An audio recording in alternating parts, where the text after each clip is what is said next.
What's going on with the podcast? When does it start?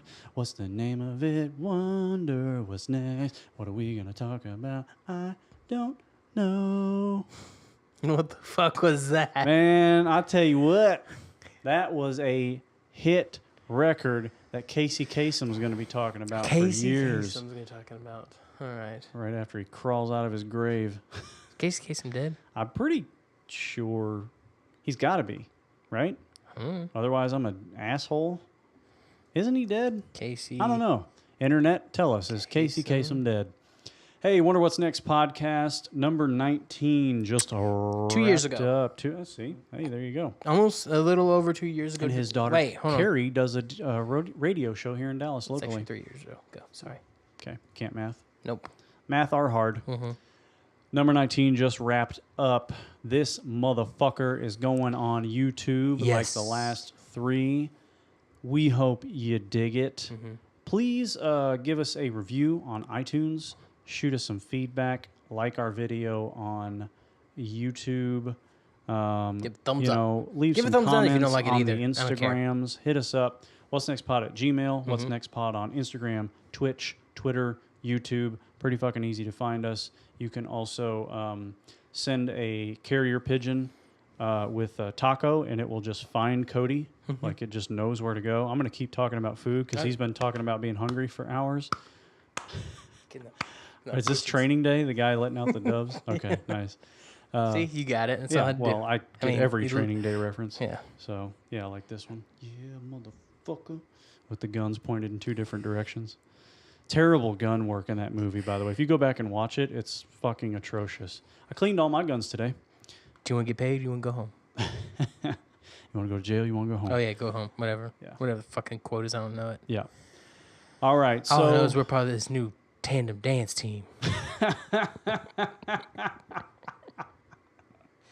oh, God damn it. Now I'm going to have to watch that clip before I go to bed. Okay. Don't worry. I'll finish up the intro, and while he's doing that, I'm going to youtube.com/ Bad Boys 2. Bad Boys 2. Is that a channel on YouTube? You know what? Let's see what happens. We do youtube.com/ Bad Boys. No, not Bad Boys 3. Oh, boy. Bad Boys 2. Anyways. Nah, nothing aimed up. So we hope you guys enjoy number 19. Please feel free to hit us up. Let us know what you think. Yes. We get in all kinds of goofy shit on this one, as usual. Starts off a little slow because I think we were both fucking half out of it.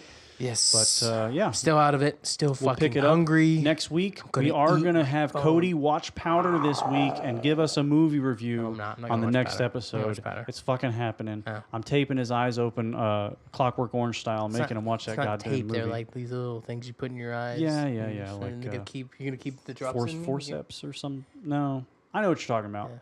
But I've forceps had those in. Yeah, I've had those in my eyes before though. when you had a LASIK. Which is gone to shit now. Oh, well, now you can get it redone and cheaper. So you should do that. All right, number 19. Have fun. See you soon. Hello again and welcome, my friends. Huh. Today is when it's all gonna end. What are you hunting?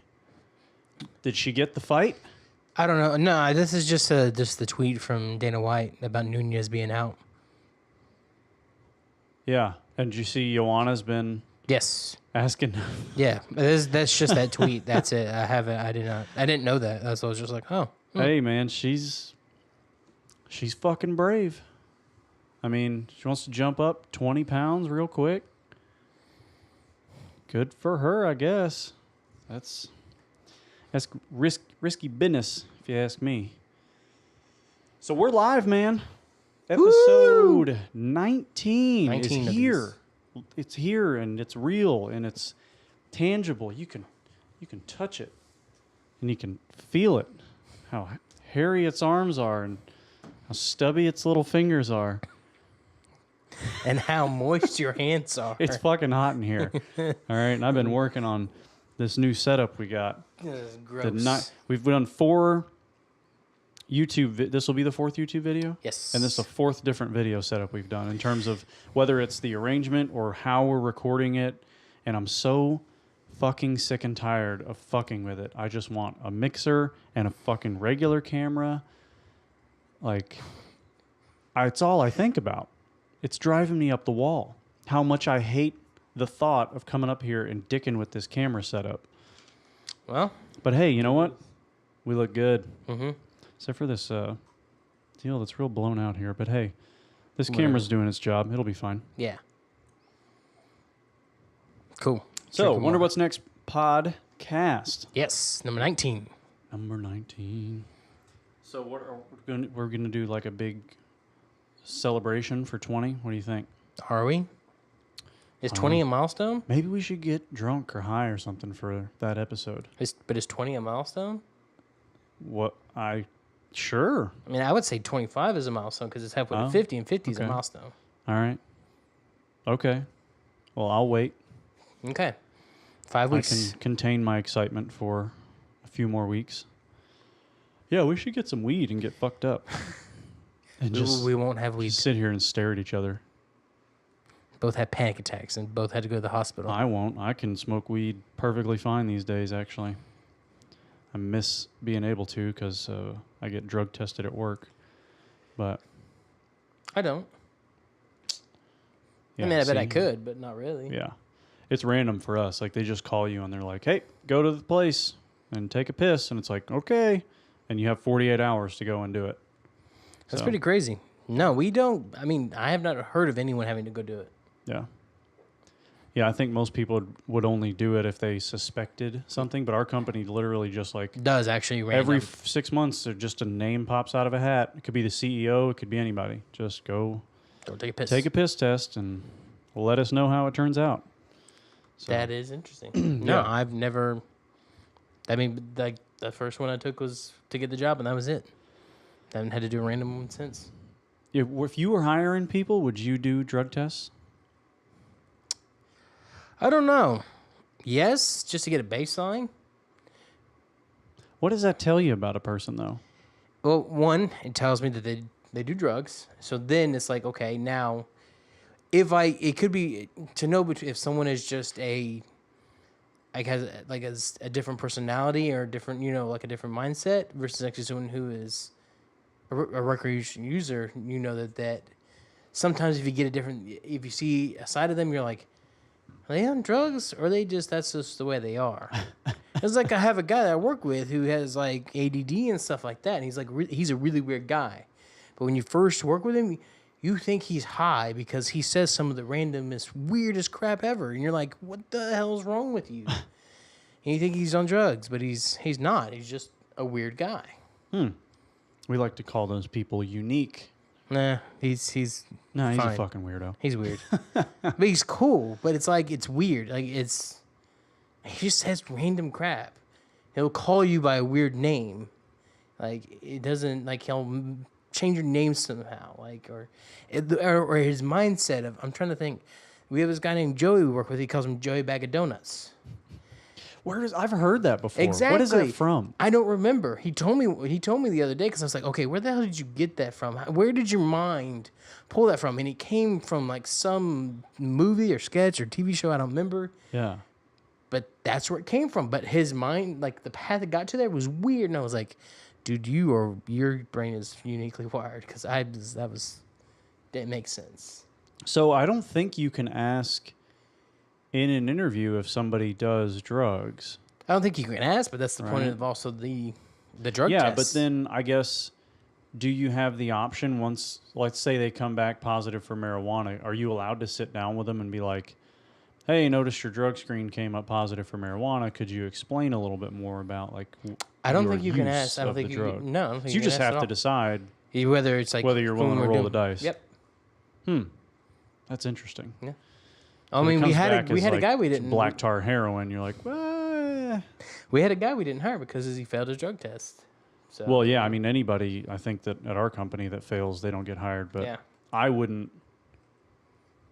That wouldn't be my like if I would have to evaluate more factors than that because I've worked with a lot of people who smoke weed and are great workers and very efficient and effective and still smart and don't get high on the job. Yeah. And then I've had to fire plenty of people who showed up fucking high and just halfway in space. Yeah, and that's why I think it would be good to know is if there you would have a baseline so you can see like, okay, so they do smoke weed, so it's like, okay, now if you still think they're good at their job, they could be good at the job, hire them, but if it becomes an issue, then you know they smoke weed. So it's like, okay, random, well, it's not really random then, I guess it's but then you can drug test them, and they fail, and you just like, okay, you failed drug test. Yeah.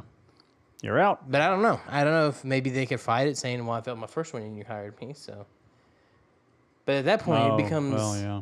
But then that becomes your. Then you just make up a different reason. But you're on the job doing it. That's the thing. Yeah. Like if you were at home, like I don't care what you do at home as long as you don't bring it to work. Right. I don't care if you do black tar heroin. Yeah. As long as it stays at home. Job. Yeah, it stays at home. I don't care. Yeah, I know the minute it comes to work and like you reek of weed or you're drunk or you're high and you're not functioning, that's to the point where I'm like, okay, you're out, dude. Like, yeah, that's unacceptable. Obviously, you don't have your shit together if you're coming to work inebriated in some way, impaired. Like, I don't know. Like, go home and smoke weed. Yeah. I don't care if you are a functioning pothead and you can smoke and you can be fine and work. No, you're here to work. Not be high. So if you want to get high after work, that's fine. Yeah, you do the work to pay for the weed. Yeah. To get high. Yeah. That's the whole point. That's what you do. Man. You don't bring it to work. I think that's stupid. Yeah, it's just like people come, if you come to work drunk. It's the same thing. Like we've been drunk at work before though, but that was at a job that was like not. That's a different job. Yeah. I mean, we got drunk while we were working with the boss. No, I've come in like so hungover that I was still drunk, or been like working an event and was drunk and then stayed and did like a strike or something. Yeah, but see, that's a different industry. Yeah, which is completely unregulated. There is going to come a point in the event industry where something catastrophic is going to happen because of that kind of shit, and all their rules are going to change completely. Well, I mean, dude, at any point. Anyone, if any of the other companies kind of work like the company we used to work for, they can go to the Texas labor force and get a lot of those owners of those companies in trouble because they're doing a lot of things that are not completely legal. Yeah, and well, having people work, 100 hours and pay them regular fucking time. Yeah, and calling them. What is it? What's it called? When you don't work for someone, you're doing contract. Yeah, there you go, contract. But you're pretty much a full-time employee. Yeah, like there can be some issues. That's like seriously, if someone actually ever wanted to, and actually cared about it, they could actually cause a lot of trouble for some people. Yeah, but they got to have the time, the wherewithal, and a lot of times the funds, because that requires sometimes like. You're going to have a lawyer probably appointed on your behalf, but you're still going to be out of work. Mm-hmm. Like you've got to have the means to do it. So most people they don't have the balls they don't have the opportunity to do it really. Mm-hmm. They're just like, well, fuck, I need this $12 an hour. So I'm just going to roll the dice. Yeah. And that's what sucks. So that's the way it is. Yeah. It's unfortunate how easy it is for like employers to take advantage of their quote-unquote employees or their actual employees. But you could get in touch. There's plenty of groups you actually can get in touch with that could help you with it. Like advocate groups? Yeah, you can get in touch with, plenty of governmental workforces that could help you actually go through that stuff if you wanted to. You just have to want to do that. Like, you have to be like, okay. I mean, at that point, you're going to burn the bridge there. So you got to be ready to strike the match and watch it all burn, because that's going to cause some issues with some people. But it's like, I mean, what would they expect? You're taking advantage of people,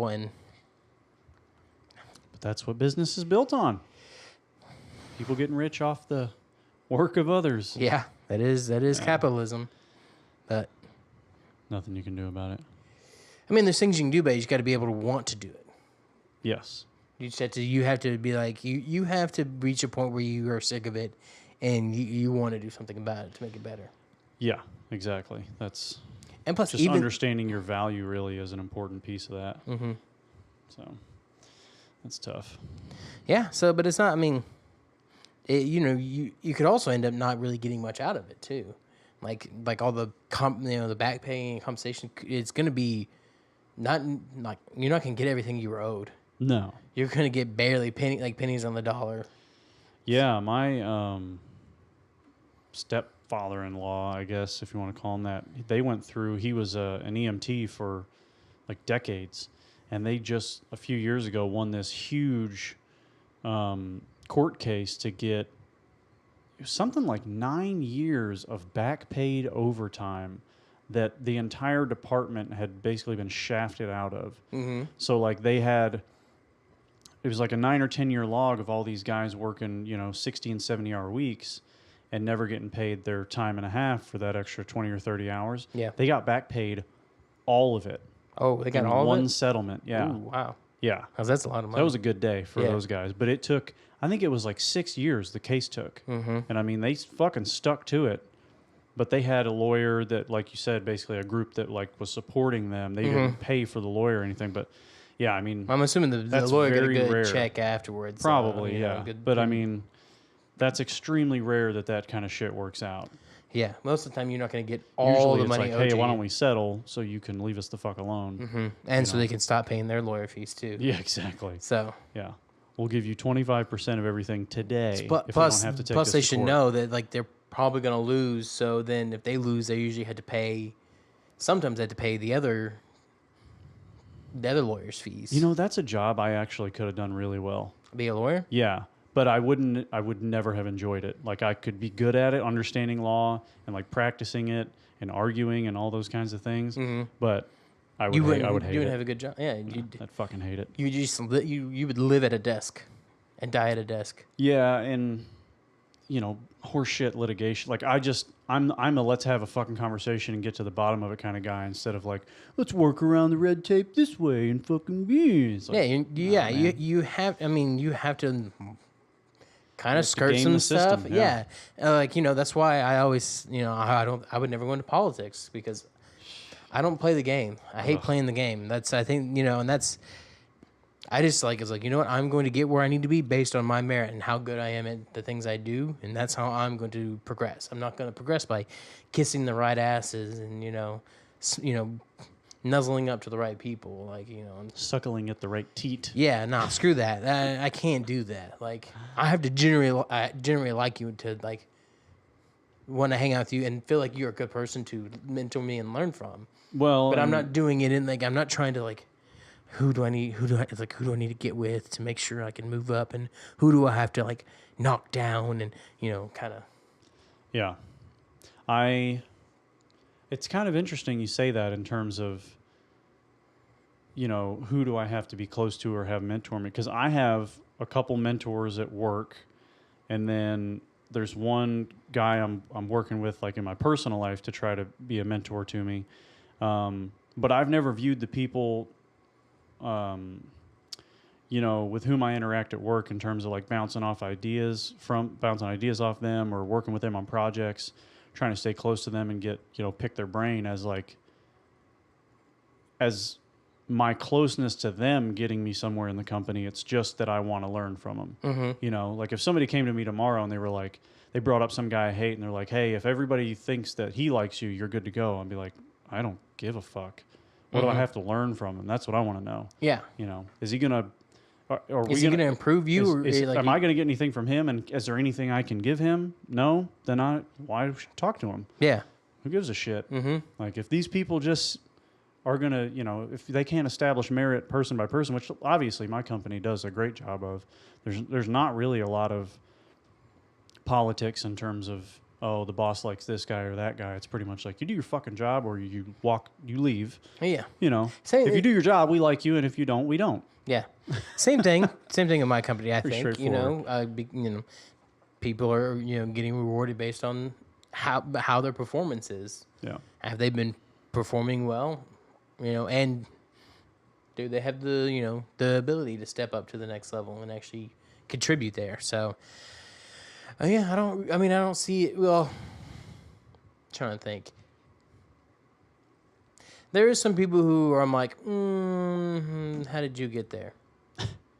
But, you know, it could be that the next choice was not, there was no one better. So, Yeah. you know, sometimes you don't get the best if there's no one else who's been stepping up and like you don't see, because, you know, sometimes there's plenty of people who just go to work and like they just want to work 40 hours and go home and just collect a paycheck, you know, and then you got those who want to, you know, are more vocal about wanting to learn, trying things out, you know, picking people's brains and going around asking questions and doing stuff versus I'm just going to sit here, I'm going to do what I was taught, nothing more, nothing less, and go. Yeah. And clock out and go home. So sometimes you don't end up with enough people to put up in those higher spots. Yeah, that'll happen. Yeah. So, but I mean, I guess we all kind of game the system sometimes if we're looking for mentors and things a little bit. But I don't play that like backhanded. Like I'm gonna like me and you talk to each other like all friendly like, and then as soon as you walk away, I start shit talking you behind your back. Yeah. Like I don't. If I don't like you and we work together, I will be respectful and like be professional. But I will not be your friend. Yeah. And I will not come and chat with you and, you know, just be friendly. I'll be like, it's business, and I'm out of here. Yeah, that's a struggle for me because, you know, one of the conversations I have with my boss all the time is he's like, you got to remember you've got internal customers too. You know, you got to sell to your team. And I'm like, why? We're on a fucking team, man. Aren't we in this together? Yeah. Like if I help you and you help me, everybody gets paid. Yeah. And that's why we're here. Yeah. So what the fuck do we need to talk about other than let's go do this and then that and then make the customer money and then they'll give us money and then it's just a beautiful thing where we can go out and buy $2,000 wedding bands that we found at the David Yurman store the other day. Did you just buy your wife a new? Oh wait, no, wedding. No, her wedding band's worth way more than that. Yeah. No, I was getting her. So I got her a bracelet for her birthday, which was yesterday. Yeah, yesterday, and it was the wrong size, or it didn't fit. It wasn't the wrong size. It just didn't fit. Yeah. And so I went up there to exchange it, and saw a ring I had never seen before. So it's a lot like mine. It's black titanium, a little bit thicker, but then it's got like an inset to it in the middle, and 3 rows of black diamonds, and then it's still got this platinum cable, you know, braiding on the outside. Fucking gorgeous. Did you buy it? No. Oh. Hell say, no. like, what are you doing? Dude, Just I've dropping spent $2 so grand? much money lately that I am cut the fuck off. And I know we talked about this last week, but that fucking subreddit I'm on with these gun deals is painful. Killing you? Painful. Killing you, isn't it? I saw that, you remember I said the next gun I'm getting is a 308? And there was one for a good deal one there. Oh, ridiculous deal. There was an AR-10 for the same price I paid for my AR-15. And I was like, nope. You should really unsubscribe to that Reddit. Oh, man, it's great. Until you're ready to buy again, I would unsubscribe. I'm going to make my wife buy me that. My wife buy me that ring for some kind of occasion, though. It wasn't, for what it wasn't ridiculous. $2,000 for a ring like that is not insane. Yeah, but why do you need it? Oh, it's so fucking pretty. Man, it was nice. Why do you need it? You have a perfectly fine ring. It's pretty. It's cool. It doesn't sparkle. I looked at the guy, I go, this is pretty shiny for me, actually. And he goes, you'll get used to it. And he held up his hand. He had fucking 2 of them. And I was like, okay. I was like, 2's a little much. I'm not a jewelry guy, so I guess I don't get it. Like, I'm a David Yurman jewelry guy, period. I'm not a jewelry guy, period. I don't care. Like, if I was to ever get married, I don't know. It'd probably be a struggle to wear the ring. I like my ring, and I like a really nice watch. But I'm not big into chains or anything else, bracelets. Like, they had a watch in there. See, I'm not even a watch. I don't like jewelry on me. Yeah, you get used to it. I tried wearing watches. I could never do it. I just didn't like it. It just got annoying. I just hated it being on my wrist. And plus, I got a phone. I go like this. What time is it? Not. Okay, what time is it? That's. You know, they have watches with digital fucking faces on, you Neanderthal. Sorry if you're Joe Rogan Neanderthal. Where was I going with that? I don't know. Oh, I was going to say, yeah, I stopped moving a watch when I moved out here, wearing a watch when I moved out here. Oh, man, that's so cool. Yeah, because, like, my cell phone has a clock on it, so. How old are you? 44? Fuck. So I don't think I made this a homework assignment for last week, but did you watch Powder? Oh, shit. I forgot we talked about it. No, I didn't. Motherfucker. Man, I was hoping you would have watched that. No, because last weekend was the 4th of July holiday weekend. Yeah, so that's right. As soon as I woke up, I did some laundry and stuff like that, and then I went to my parents' house until Tuesday night. So I was over there with them. Yeah. Drinking and playing games and swimming by the pool. Living the life of luxury. Chilling. Yeah.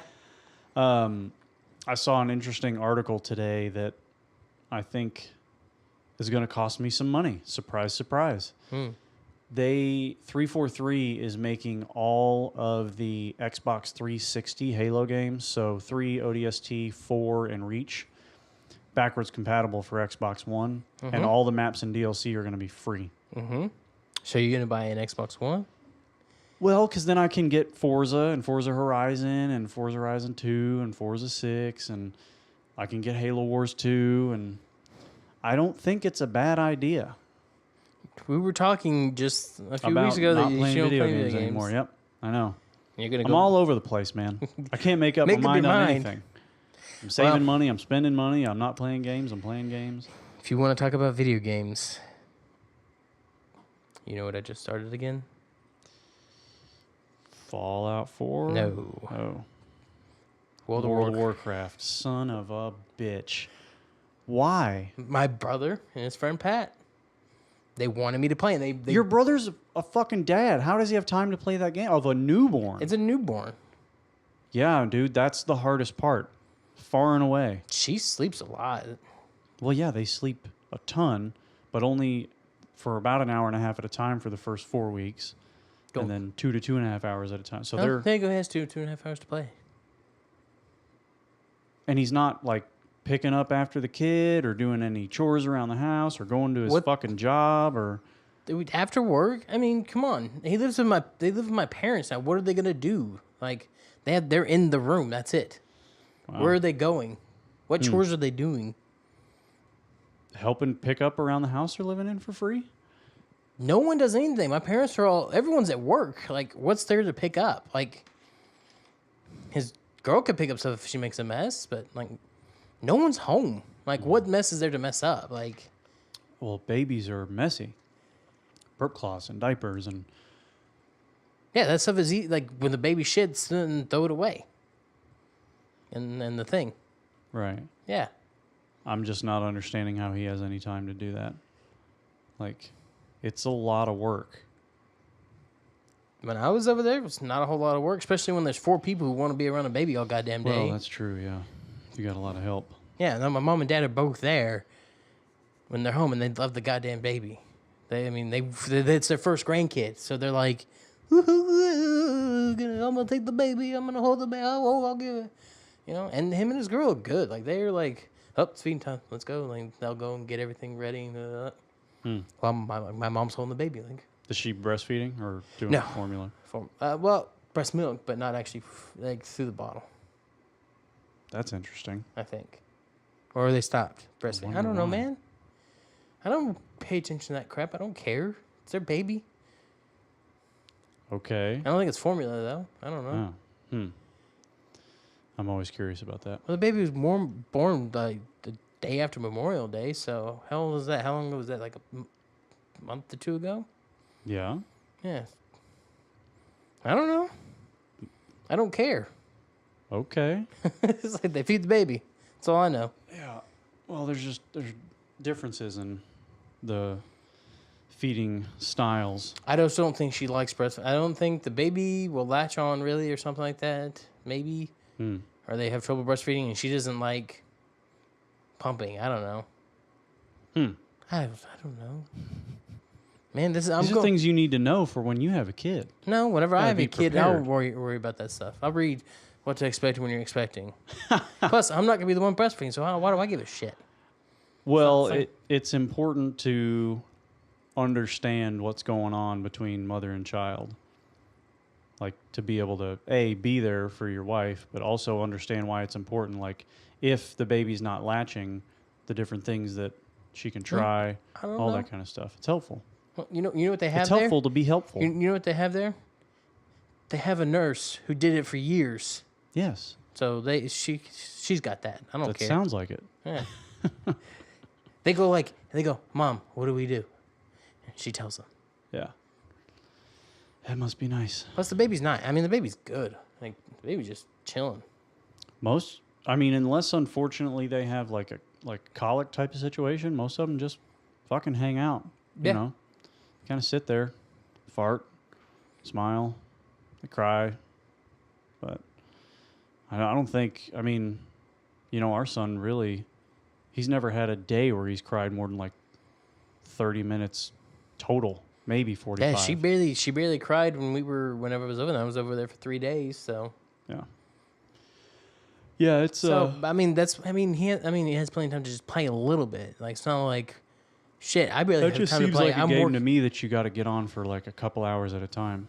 If you really want to like play it forever, like you were like, I want to get to the highest level ever, and just no, yeah. If you want to do that, if you just want to get together with some people and just kind of run around and play, you can play in short bursts. Yeah, I'm saying I've barely been playing either. I've been working so much that I don't have time. Like, I just get on. I've gotten on a little bit. Yeah, I didn't have time for any of that kind of shit today. I think I spent 2 hours doing yard work. Yeah, plus, see, you have a home. They don't have a home. So, what do they have to take care of? They're not going to take care of the yard because that's my dad. My dad's, it's his yard. It's his thing. That's what he likes to do. I think I was having a conversation with my neighbor today. I was outside for 2 hours. It was for sure 100 degrees today. It was fucking hot. Mm-hmm. And I was outside from like 12 to 2 or something like that, mowing, weed eating, blowing, blah, blah, blah, and just came in like someone had just dumped a bucket of fucking water on me. It was ridiculous. Mm-hmm. I was having a conversation with my neighbor, and I think we're going to basically, we both have the same guy who comes and does like major shit on as far as the lawn goes, and like he's done some concrete work for her and stuff. And I was like, let's just tell him we want to pay him X to do both our yards every month, and he can knock out both of them at the same time, save us a little money and save him the trouble. So we're going to do it. Because I was like, she walked up, she's like, I think I'm done taking care of my yard. I was like, oh, me too. Today's the day. I'm fucking finished. It's ridiculous. The amount of fucking work I have to do after he just came and did a bunch of work is absurd.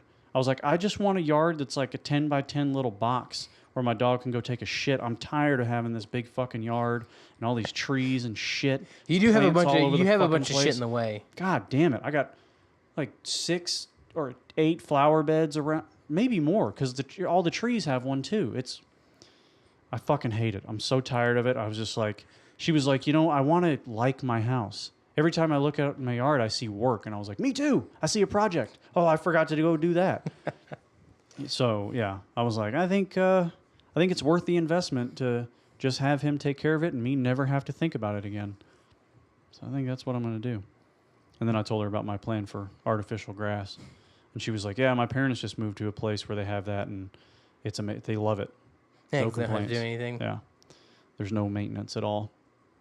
You just got to build in the right drainage system, but that's pretty easy.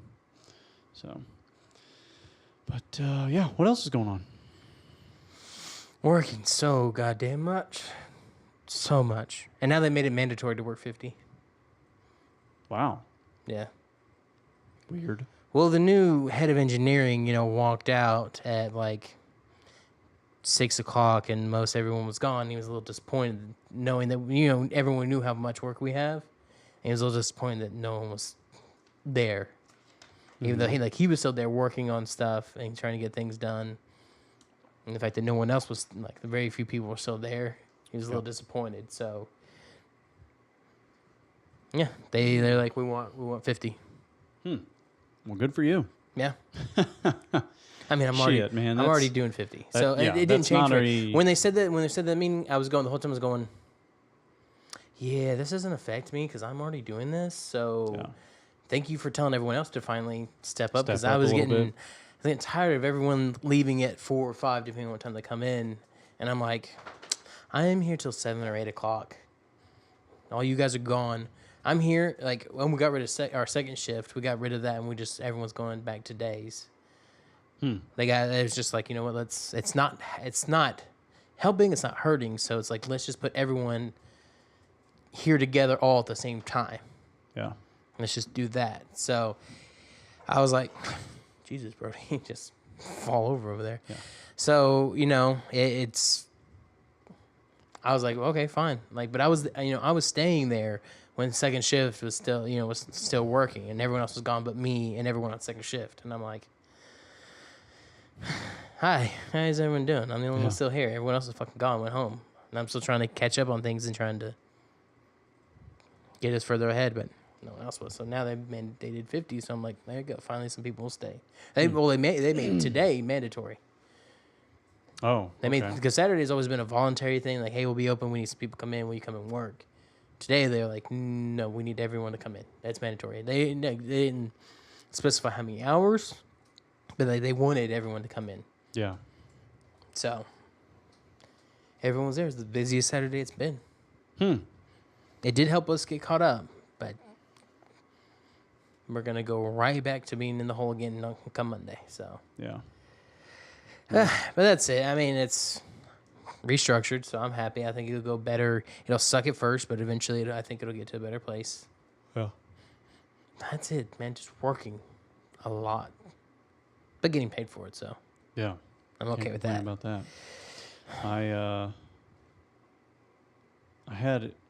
I've been trying something new. I didn't do it yesterday, and I noticed a huge difference. Although yesterday when I took my wife out for her birthday dinner. Did you get a 6 steel mace workout in? Or whatever you texted me the other day? Yeah. No, we went out. So I have been doing this deal called, well, it's technically defined as intermittent fasting. But basically what I do is, I know this is going to sound weird for me, but it has made a huge difference, not only in the way my body looks, the way I feel, but also like my appetite control. Is I wake up in the morning and I don't have breakfast until like 10 or 11. All I have is a cup of coffee with like, I don't know what the measurement, I think one of the slivers of butter is a tablespoon, right? There's four quarters to a stick of butter. I take an eighth of the stick, put it in the coffee. I drink that, and then I'm good for like hours because it gives me the fat I need to burn energy and to keep my body moving, but nothing else that I don't need.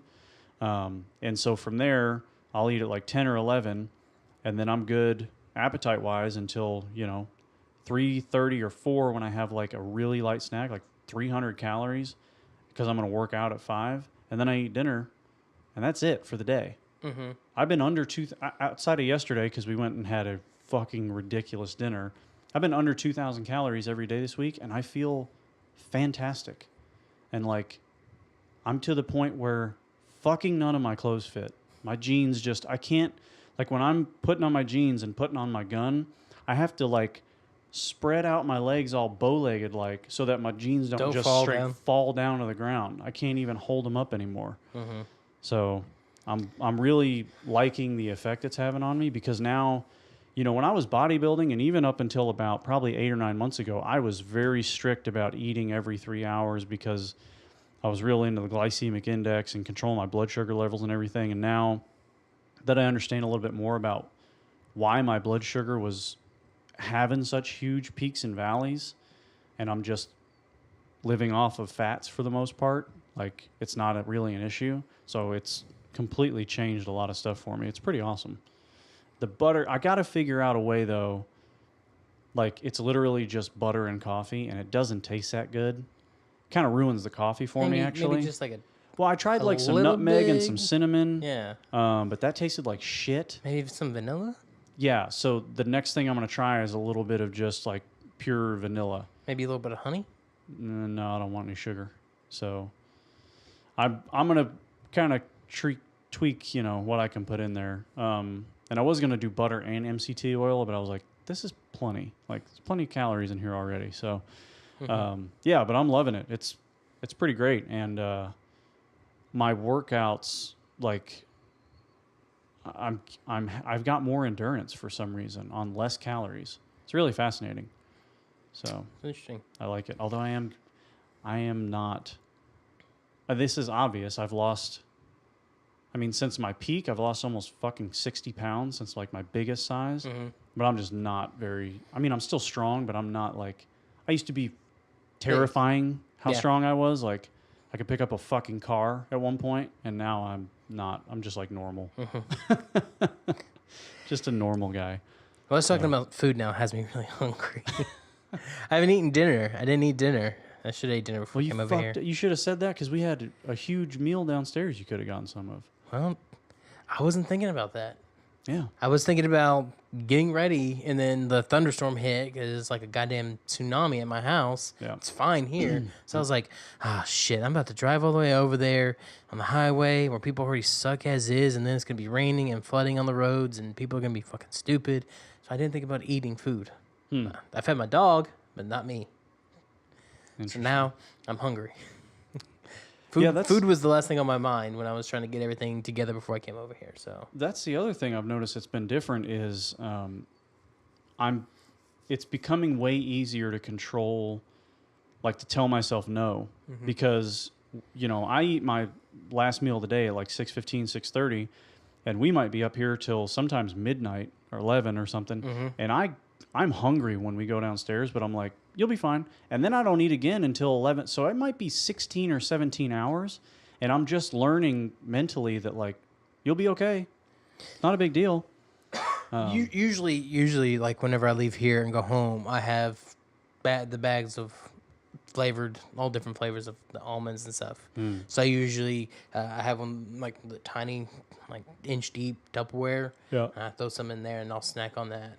Yeah, that's good. Usually what I do after this. It's a really good snack. Even though as I'm driving home, I'm like, ooh, driving my Whataburger, Jack in the Box, fucking Taco Bell. Just driving home and going, I could easily just pull over and get some shit food right now. Have you had Taco Bell in like maybe the past year or two at least? Yes. Is it as good as I remember it being? No. It's not good. Well, it depends on For some reason, I remember it being fucking delicious. Depends on what you get, but for the most part, it's not that great. But okay. But no, I actually had it for lunch a month or two ago. Because I was like, I had no quick food to like warm up and stuff at the house. I didn't have any meals, like leftover meals from previous days in the fridge. So I had no food. Yeah. I had nothing to eat. So I was like, oh shit, I have nothing. I don't have any cereal, just to have some cereal. I have nothing to eat during my lunch break. So it's like, oh, shit. I'll just turn it off this way and see what's over here. And I was like, oh, there's a Taco Bell. Well, there was a Jack in the Box and a Taco Bell, and Jack in the Box had a long line. So let's go to Taco Bell. Let's see what's this. Yeah. And it was not good, but it was good, too. He's like, oh, I love tacos. Huh. Dude, they had, I think they had a commercial the other day something I can't remember, of course, that made me want to go eat there.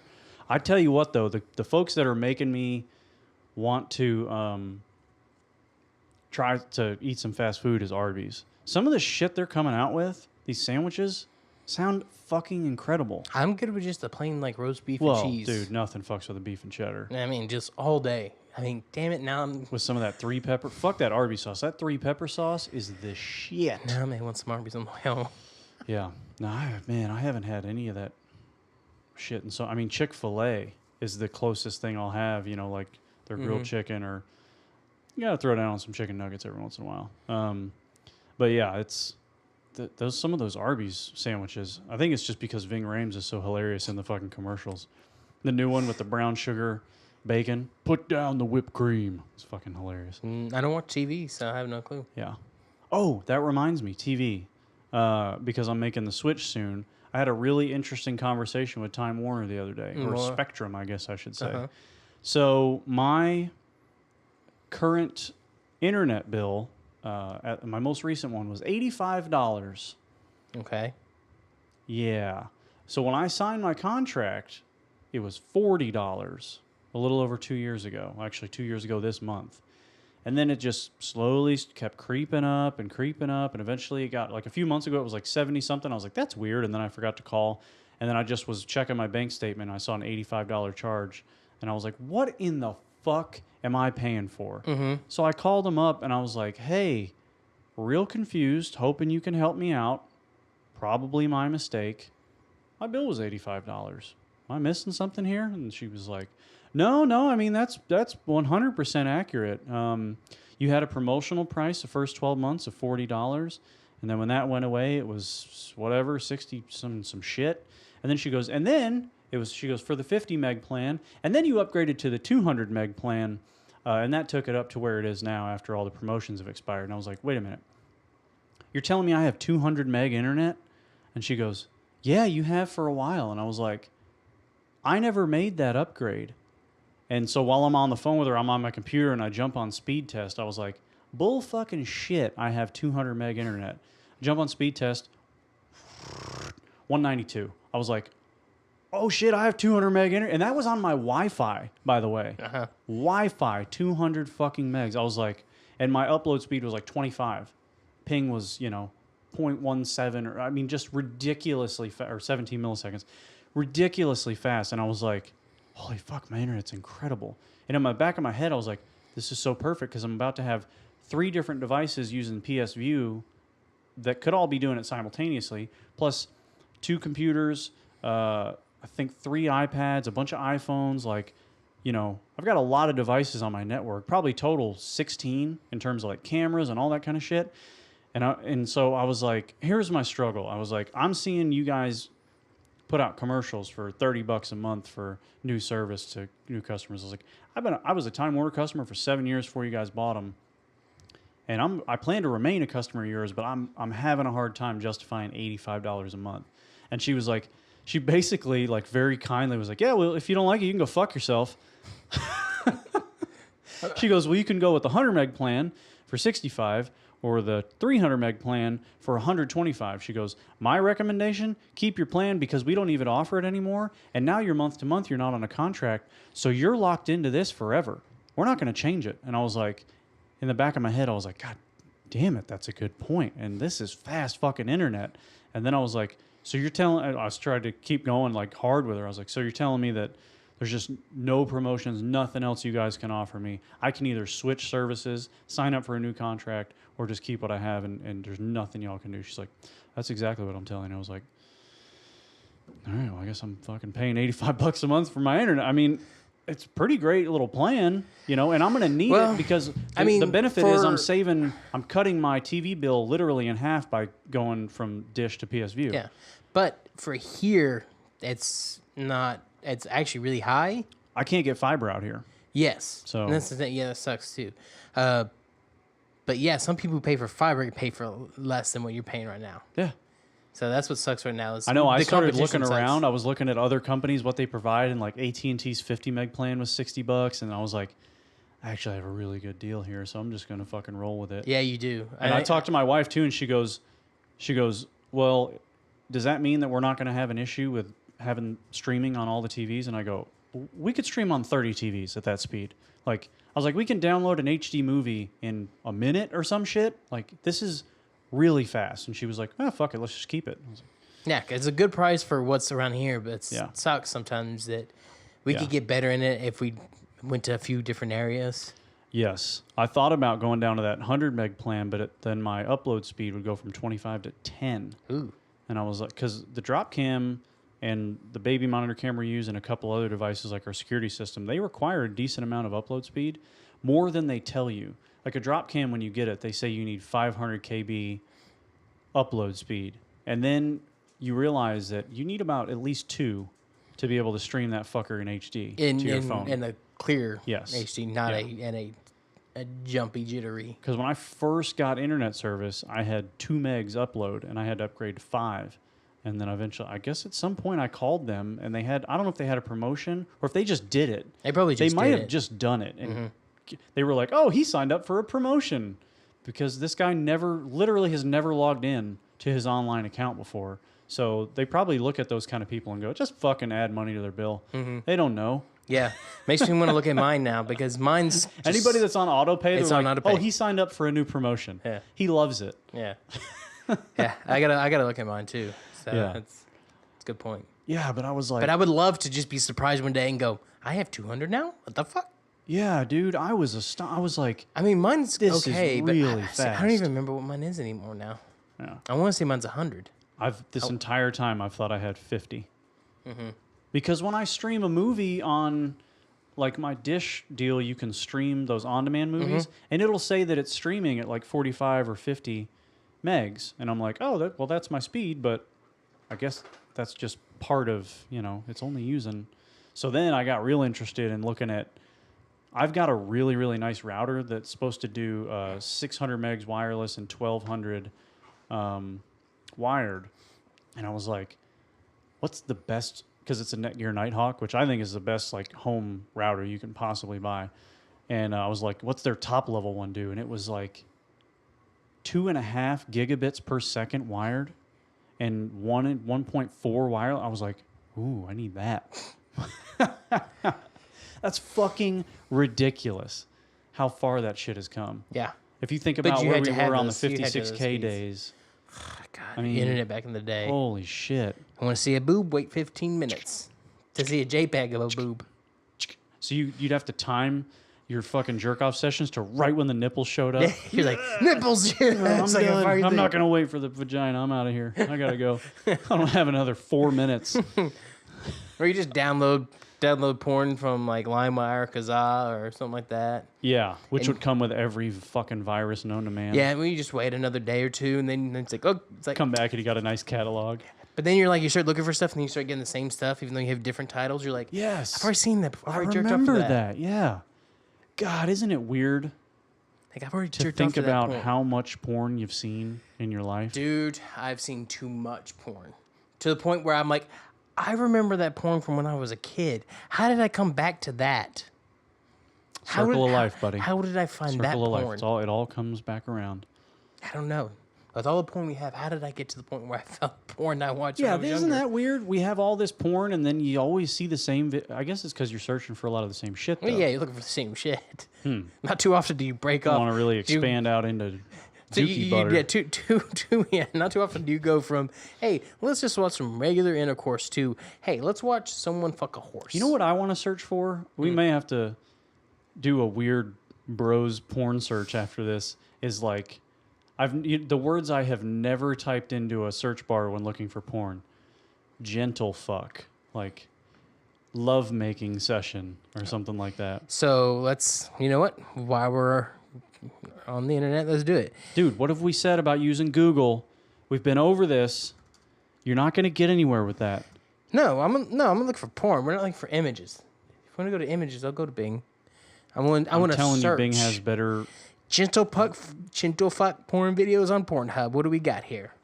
Slow gentle fuck porn videos on Pornhub. Am I going to establish a new fetish here?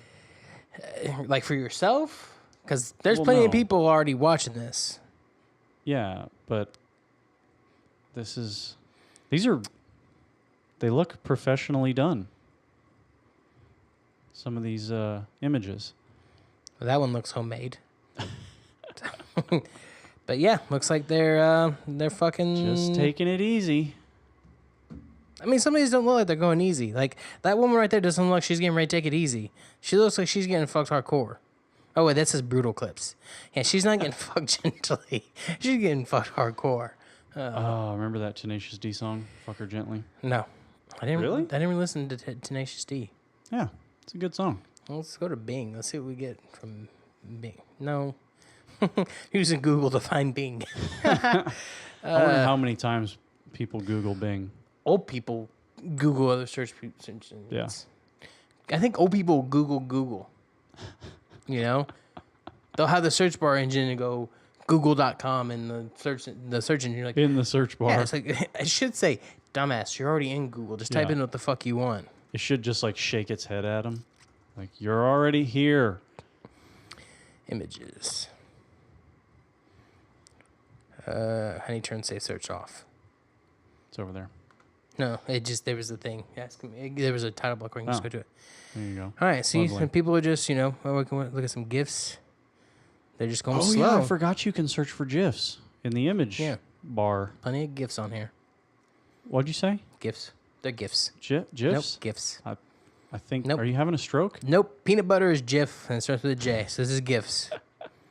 And since we're graphical, G. My computer science teacher at TCU in college worked for Lockheed Martin in the government defense division, and he pronounced it GIF.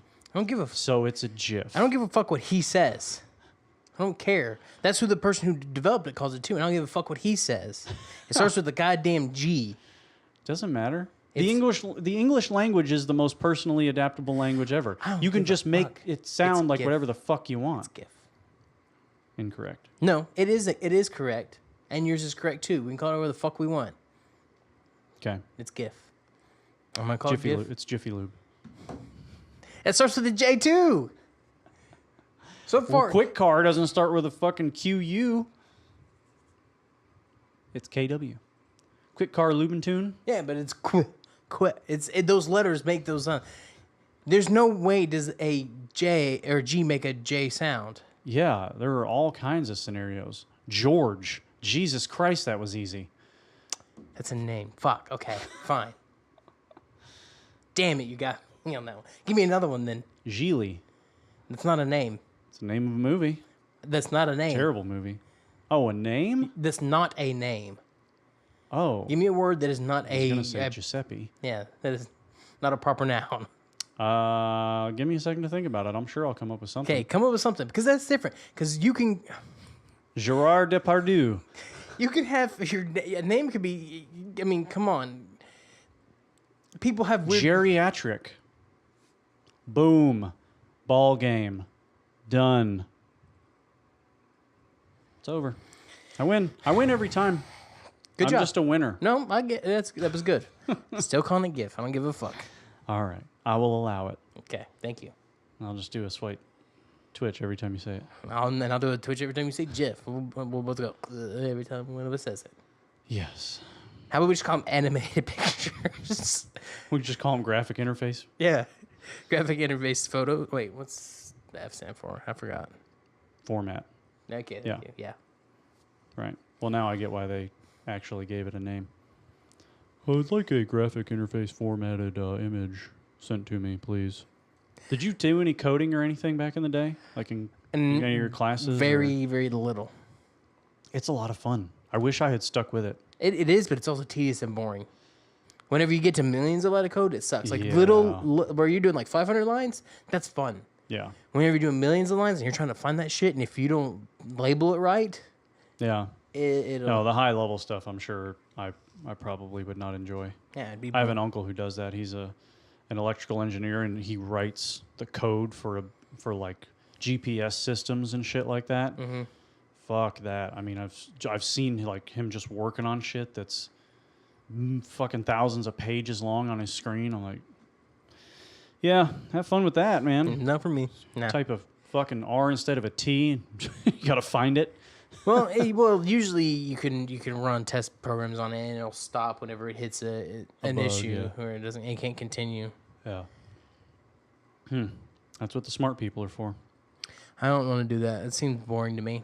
I don't know why this popped into my head based on like code and shit like that. Although it kind of makes sense because I was thinking about an app. There's a really cool app I found, and I found it through. I'm getting really into, and by getting really into, I mean I'm doing a lot of research on. I'm not actually active yet. There are a ton of crowdfunding investment websites. So not just crowdfunding like, hey, my sister's got cancer, help us out, but they're like investment platforms. So there are a bunch of real estate ones where you put in, let's say, $5,000 into this pot of all these people putting in money to this property, and you get paid back, you know, on the capital gains whenever the real estate company turns around that property. So you put in $5,000 and they made 50%, you get 7,500 back, right? So, or it might be a fixed rate over time based on X, Y, and Z of what the company does with the money. Who knows? But there are all these other companies that you can buy into the company, and then you'll get either some kind of profit sharing or stock options, or a lot of times it's literally just a guaranteed rate of return as far as, you know, you'll get annually you'll get 2 times what your upfront investment was. So if you put in 10 grand, we're going to guarantee you every year we give you 20. Things like that. There's all kinds of websites and places you can do that. And I found a really cool app like this athletic social meetup app for just like people who want to hang out and play basketball, fucking badminton, whatever. Pickup games and stuff. Yeah, just cool shit. And it's a really cool app. But then it got me into getting more. I really have wanted to start investing for a while. Mm-hmm. And I signed up today for Coinbase, which is the number one website through which people buy Bitcoin, Litecoin, and Ethereum. So the 3 main forms of digital currency. Yeah. It's it's really goddamn easy to sign up, and it's fair. Well, I don't want to say it's risk-free because you're investing in digital currency, which is insanely risky. And has some major fluctuations in... Yes. So the reason it's really interesting, and the reason I say it's fairly risk-free, is there's no minimum investment. So I can, one share of something might be, like today, Ethereum was at like 260. So there's at least, I've got to invest that much, right? Mm-hmm. But if I lose 260, I'm not going to lose all of it, most likely. But there's also a chance that, it could jump up 400% tomorrow. And I can cash out on it right then, the way this website's set up. So I'm going to watch it from a distance for a while and see how it goes. And then I'm also going to get into a couple of, there's one really good app that our investing recommends all the time for like beginning investors, where you can invest really low amounts of money with no fees to do trades and stuff. I think I'm going to start fucking around in that arena to see if I can't capitalize on, because like we're trying to save aggressively, but savings accounts fucking make no money. Mm-hmm. None.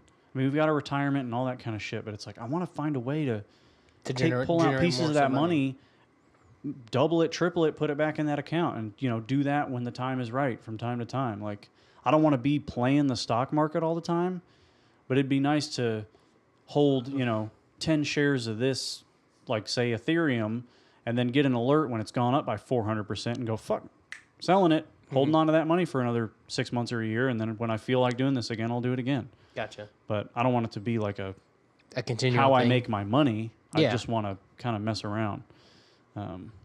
So I'm looking forward to having that be my next kind of like thing I learn about. Investing. It'll be fun, yeah. I'm going to ask a lot of people for advice because I don't know what the fuck. You don't know what you're doing? Not really.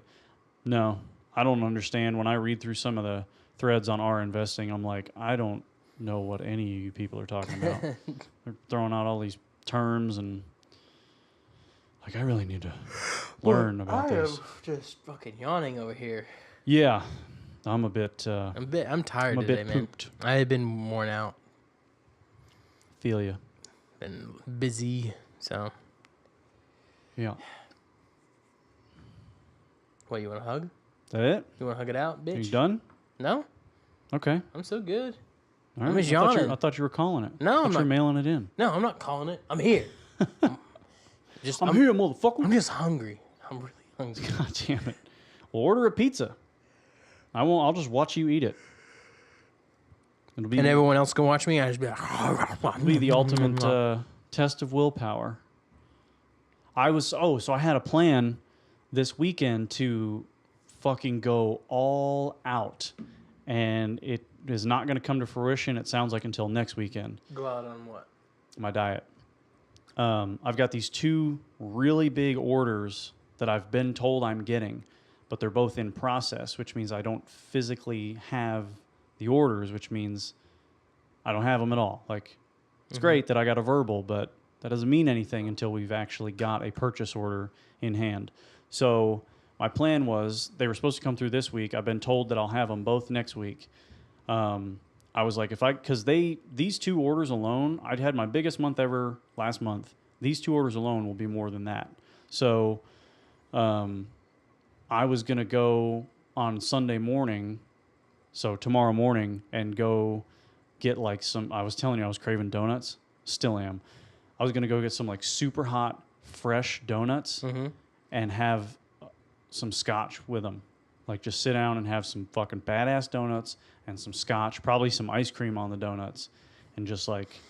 Just a massive cheat day? Gluttonous fucking feast of sugar and then probably die. Can I come over? Oh, my God. I can't. I'm so excited about it.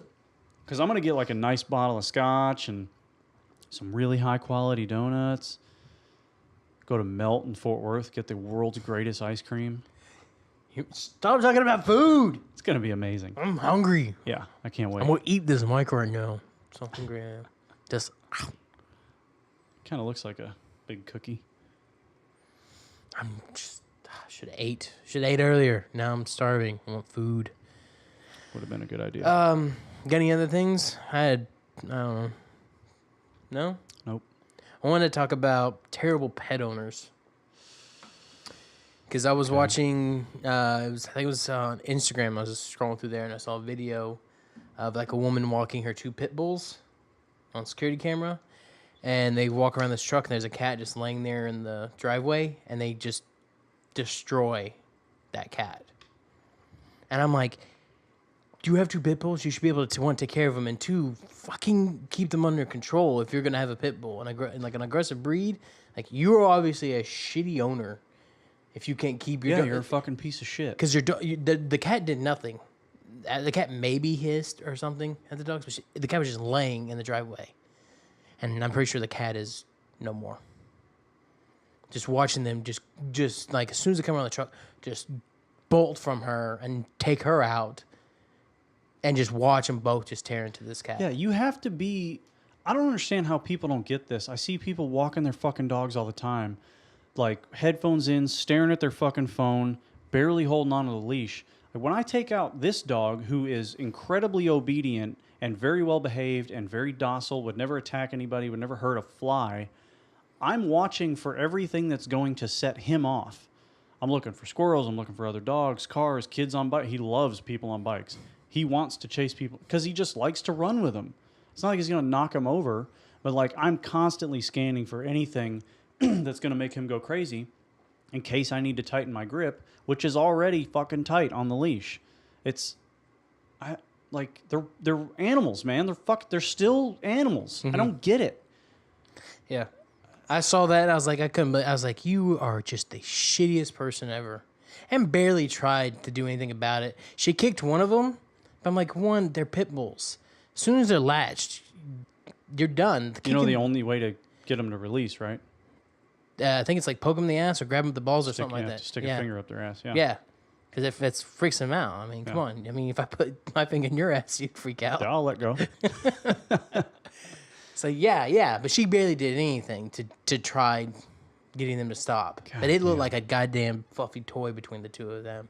The way they were just tearing into it. Oh, I'm sure it died quickly. Yeah. Well, at least I hope for its sake, I guess.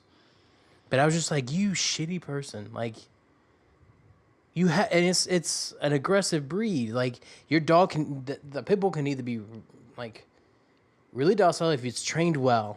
Yeah, if it's loved and, you know, it's in the right environment. Based on the woman I was looking at, was probably not the best trained dogs. And they just fucking went to town. That's the other thing I don't get is people who get these dogs that are known for being aggressive and they're excited about that part of it. Mm-hmm. Like, yeah, you should see my pit bull doesn't fuck around. Come to my house, dude. I'm like, yeah, you sound like a fucking real good time, first of all, and a great pet owner. Yeah, you sound like someone I really want to come be around because then now I'm going to have to worry about your dog the whole time we're hanging out. It's like...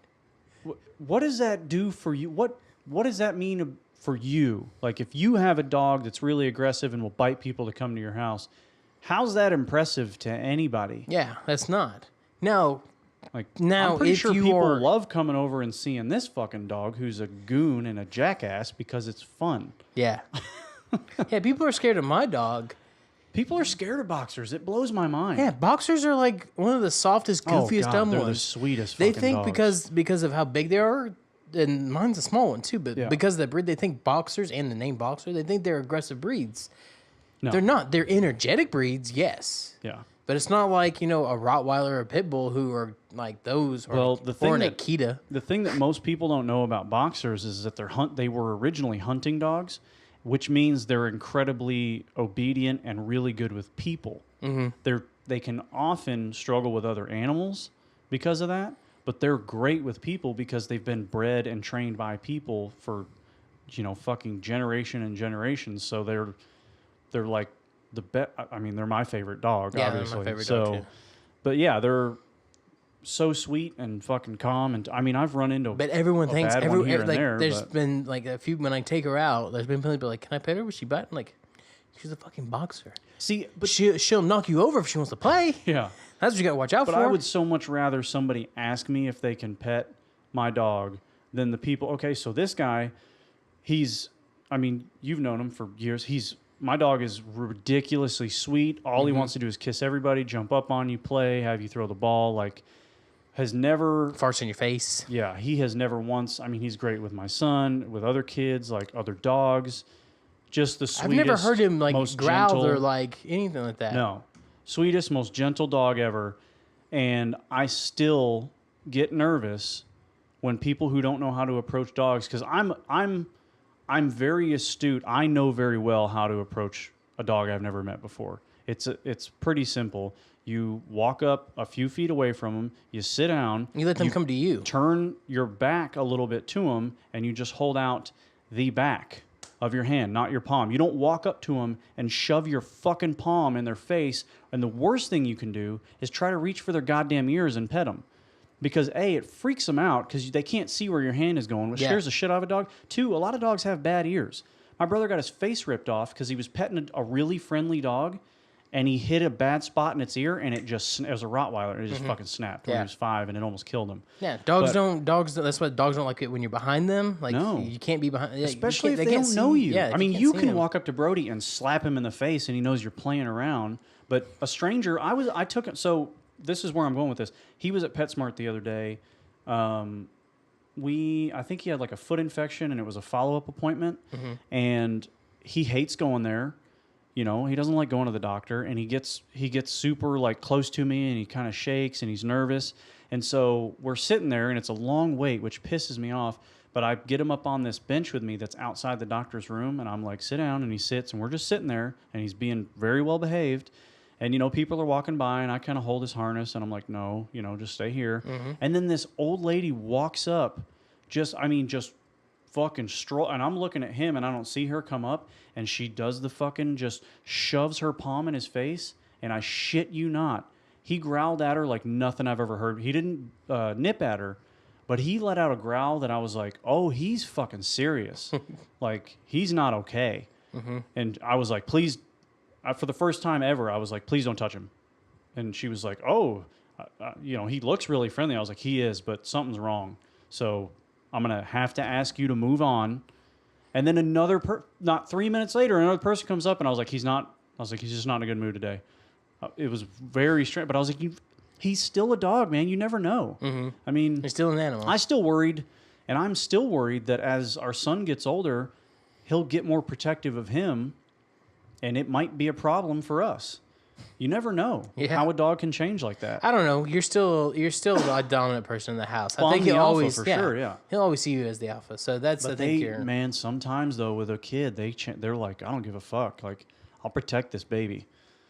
Some dogs do that where they'll turn on their owners, and pit bulls are one of those breeds for sure that'll turn on their owners. Like, if you spank your kid in front of a pit bull, sometimes you'll get your ass bitten. Really? Yeah, they're really protective of babies. They originally were called nanny dogs because in Great Britain, they would always be the ones to guard the baby. Like, they would always just sit by the baby's crib and watch and make sure nobody was fucking with the baby because they're so good with kids. Yeah, so...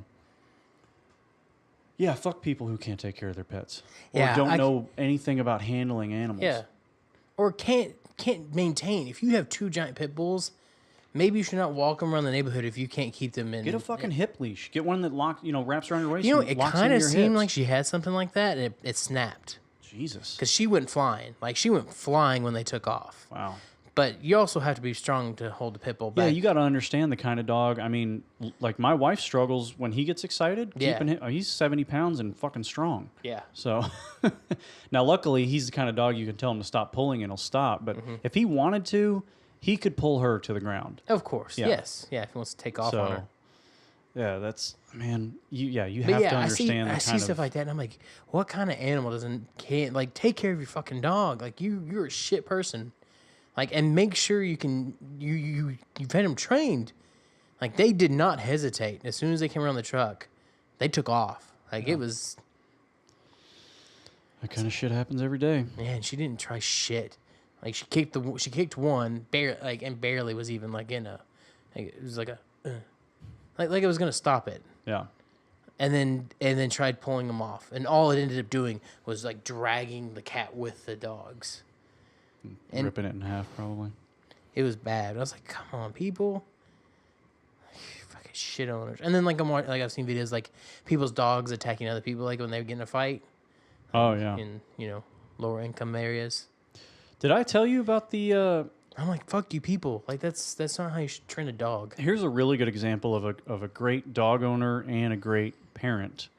I may have told you about So I've lost a few fights, but the one that like really stands out where I just straight up got my ass whipped when I was still living up in New York. Have I told you this? I don't think so. So I had this buddy who was a few years older than I was. He was almost my brother's age, but he was in my grade. So he was a little slow, but he was also fucking gigantic. When I was 8... and I think he was 11. My brother was 12. He was 6 inches bigger than my brother and probably outweighed him by 30 or 40 pounds. I mean, he was humongous. He was big. Yes, he was a massive fucking kid.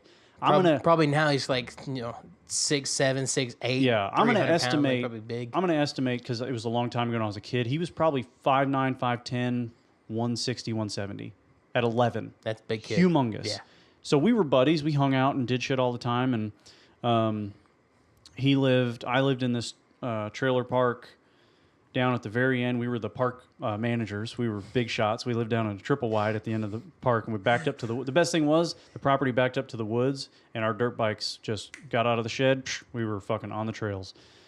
He lived down the street from the trailer park, but where everything happened was where we called the field. So right at the main entrance to the trailer park was just a big grass field. We play football. We'd play roller hockey on the street right by it. There was a penny candy store across the street. But like all the big events and all the fights happened at the field because we fought a lot when we were kids. Something happened, and he really pissed me off one time. And he was saying something, riding away on his bike, and I chased him down, and I like slugged him in the back. And he turns around, he looks at me, and goes, "Meet me at the field in an hour." And so like I knew what that meant, and I was like, fine, I'll fucking be. I didn't give a shit. I loved fighting. Even though you punched him and probably barely felt it. Oh, well, that's what I came to find out. Yeah. So my brother was there, and he's like, my brother always had a rule. He's like, look, if, my dad had the same rule. If you start a fight, don't ever start a fight, basically. He's like, if you start a fight, you're going to have a fight when you get home. We're going to have a fucking problem. He's like, but if somebody starts a fight with you, you better end it. Well, my brother was like, listen, you fucking started it. If it gets out of hand, I'll stop it. But he's like, I'm not helping you. Yeah, like you did this. You dug your own grave. Yeah, and I was like, well, I'll fuck him up. I'd beat up kids older than myself and like bigger than I was. I wasn't scared of him or anything. So he comes down. We're there, and like we're at one edge of the field, and it's like my brother and 2 or 3 of his friends and another buddy of mine. And this kid shows up, and he's got an older brother who was like 17, and then his mom and dad show up with their 2 pit bulls. And his mom looks at my brother and goes, if you jump in, I'm letting these dogs go. To a 12-year-old. That sounds like a great person. Comes right to watch her son get in a fight. Yeah, that sounds and like then threatens sicking dogs on a 12-year-old boy. Yeah, sounds like a good person there. I'm like, I'm really on my own. Because I knew if something bad, my brother would at least stop it. Mm-hmm. But so like, we get going, and he's like, let's fucking do it. And I was like, all right, man. So I catch him with a left and nothing happens. And I'm a lot faster than he is. So he's kind of like swinging at me and missing. And finally I get in on him. And I must have hit him, it felt like 15 times in the stomach. Like hard as I could. But he didn't feel shit. Oh, he dude. probably grabbed you. Yeah, he just fucking like literally like if you ever played Streets of Rage 2, those big fat guys on the baseball field that spit the fireballs and then they would laugh and their belly would open up. He literally just like ha ha ha ha, and then just fucking tags me across the left side of my face with a right. And I like stumble back, and then he proceeds to kick me in the chest. He went home and put on his fucking football cleats. Oh, that's fucked up. Oh yeah. Drills me in the chest and knocks the fucking wind out of me, knocks me down. Like, I was hurting. And then he just got on top of me and beat the living fuck out of me. Like, my whole side of my face was all fucked up and swollen, and my eye was all bloody. And, I mean, he beat the living piss out of me. But, so I learned that day, you know, never to underestimate anybody and never to pick a fight. Like, only defend yourself. But that was one of the shittiest examples of like a parent and a human being I'd ever seen in my life. That is a shitty example. Once I was on the ground and he hit me a couple times, somebody should have just pulled him off and been like, you know, all right, you know, he learned his fucking lesson. Yeah, but he beat me so badly that my dad went to his house with a gun later to threaten his parents about like, what the fuck did you just let happen, basically. Mm-hmm. Yeah, it was a whole fucking mess. We lived in a really classy area in New York before we moved here. It doesn't sound like it'd be too far from some stuff that happens around here too. Exactly, so. yeah. But so that was, I think that was for sure the one fight I can remember losing, but man, it wasn't even close. Like, it wasn't like he got me in the last round, or it was a decision. He didn't feel shit. Oh, and no, then, yeah. You know, I he maybe no had some like red him. spots. That was it, and then you were done for. Yeah, so that's fucked up though. To wear the cleats. Yeah, man. I didn't know that until they caught me. Like, I was like, oh, he's wearing cleats, and I want to cry now. Yeah, metal cleats are just the plastic. Like the plastic spike, but it still fucking hurt. Yeah. Metal would have been really twisted. Yeah, sounds like someone who would wear metal cleats to a fight. I mean, that kid, I'm betting realistically he had 70 pounds on me. Mm-hmm. I'm picturing a big kid. What the fuck was I thinking? Just, I'm tough. I got it. Boys being boys. I'm good to go. Yeah. Learned your lesson though, didn't you? Yeah. I've only ever since then had altercations with scary people by, like, when I didn't really have a choice, you know? Mm-hmm. Otherwise, I'm like, hey, you know what? I don't give a fuck. I'm just going to go the other way. And now I don't care at all. I'm just like, oof. Unless, like, somebody gets in this house and I have to defend my family, I really don't care about much at all. Like, hey, you're a fucking pussy. All right. Yeah, you're probably right. Yeah, I don't care. I'm going to go home and fuck my wife. Exactly. I'm going to go home and pour a 200 bottle of scotch down the drain. Go fuck yourself. I'm going to go home without any bruises, bumps, or any regrets right now. I'm going to go home, fuck off. Most of all, I'm going to go home. Yeah. That's the most important part. Because nowadays, man, say the wrong shit to the wrong person, somebody tag you. Yeah. You're going home in a body bag. Yeah. Now I watch a video of some people talking shit, and then like someone jumps the guy, gets jumped by 3 or 4 people, gets up, and just starts blasting everyone. See, but I would do that. If I got jumped, I'd shoot everybody. Yeah. But that's what I'm saying. Don't be the jump bees. Oh, right. Yeah. Like, don't start some shit because you never know who's holding, because he fucking pulled it out and just started tagging everybody. Good. I mean... Well, you never know if he started shit before. Like, the video, I didn't see, like, the whole altercation. Like, if it wasn't just, like, out of nowhere. But still, I've had 2 groups of people try to jump me, neither of which had the balls to actually follow through because I pulled out a weapon. Now, at that point, one was a tire iron and the other was a baseball bat. I wasn't carrying a gun when I was a teenager, but like... Yeah. Mine was like I jumped immediately, went for the axe. Yeah, I was like... And they left as soon as I grabbed the axe. I was like, listen, I'm happy to oblige you gentlemen, but I'm going to make it relatively fair. Oh, so, I was not. I was going to kill them if they didn't run away and they left. I was like, fuck this. I was at the same point both the times that happened to me, where it was 5 guys... Well, no, one time it was 4 guys, the other time it was 5. I was 100% committed to fucking up everybody in front of me. I was like, I'm definitely going to do this. Like, jail, whatever. I was like, if these motherfuckers have perceived me to be somebody they can just beat the shit out of, all 4 or 5 of them, like, I'm at least going to make them regret their decision. Mm-hmm. So, yeah. And both times they realize, like, oh, he's actually fucking crazy. I think I'm going to go the other way. He's going to try to kill us. Yes. Yeah. Yeah. That's the thing, though. You never, because, you know, there's that level of, like, those guys who are pussy enough to have 4 guys start a fight with 1 and realize he's the crazier of the 5 people. And then there's me, who could run into somebody who's way more fucking insane, who, like, I could just say, you know, excuse me, and they could want to pull out a gun. I mean, you never fucking know who you're going to run into. Like my brother. My brother, one time I watched him walk through a convenience store door, and he looked at a guy and goes, "What's up, man?" And for whatever reason, they were a different race, and I think that had something to do with it. Because I heard the word white boy, the guy goes, "Fuck you, white boy." And my brother, literally without hesitation, without even changing the look on his face, just turns around, whap, clocks the dude, just lays him out cold, walks back to the car, starts the car. He's like, "So where are we going?" Like nothing happened. And I was like, "Oh, you're genuinely a fucking psychopath." Like you had no anger. Like me, my blood would be boiling, my face would be red. Like my throat, like this would just be pulsating. Just another day. Yeah.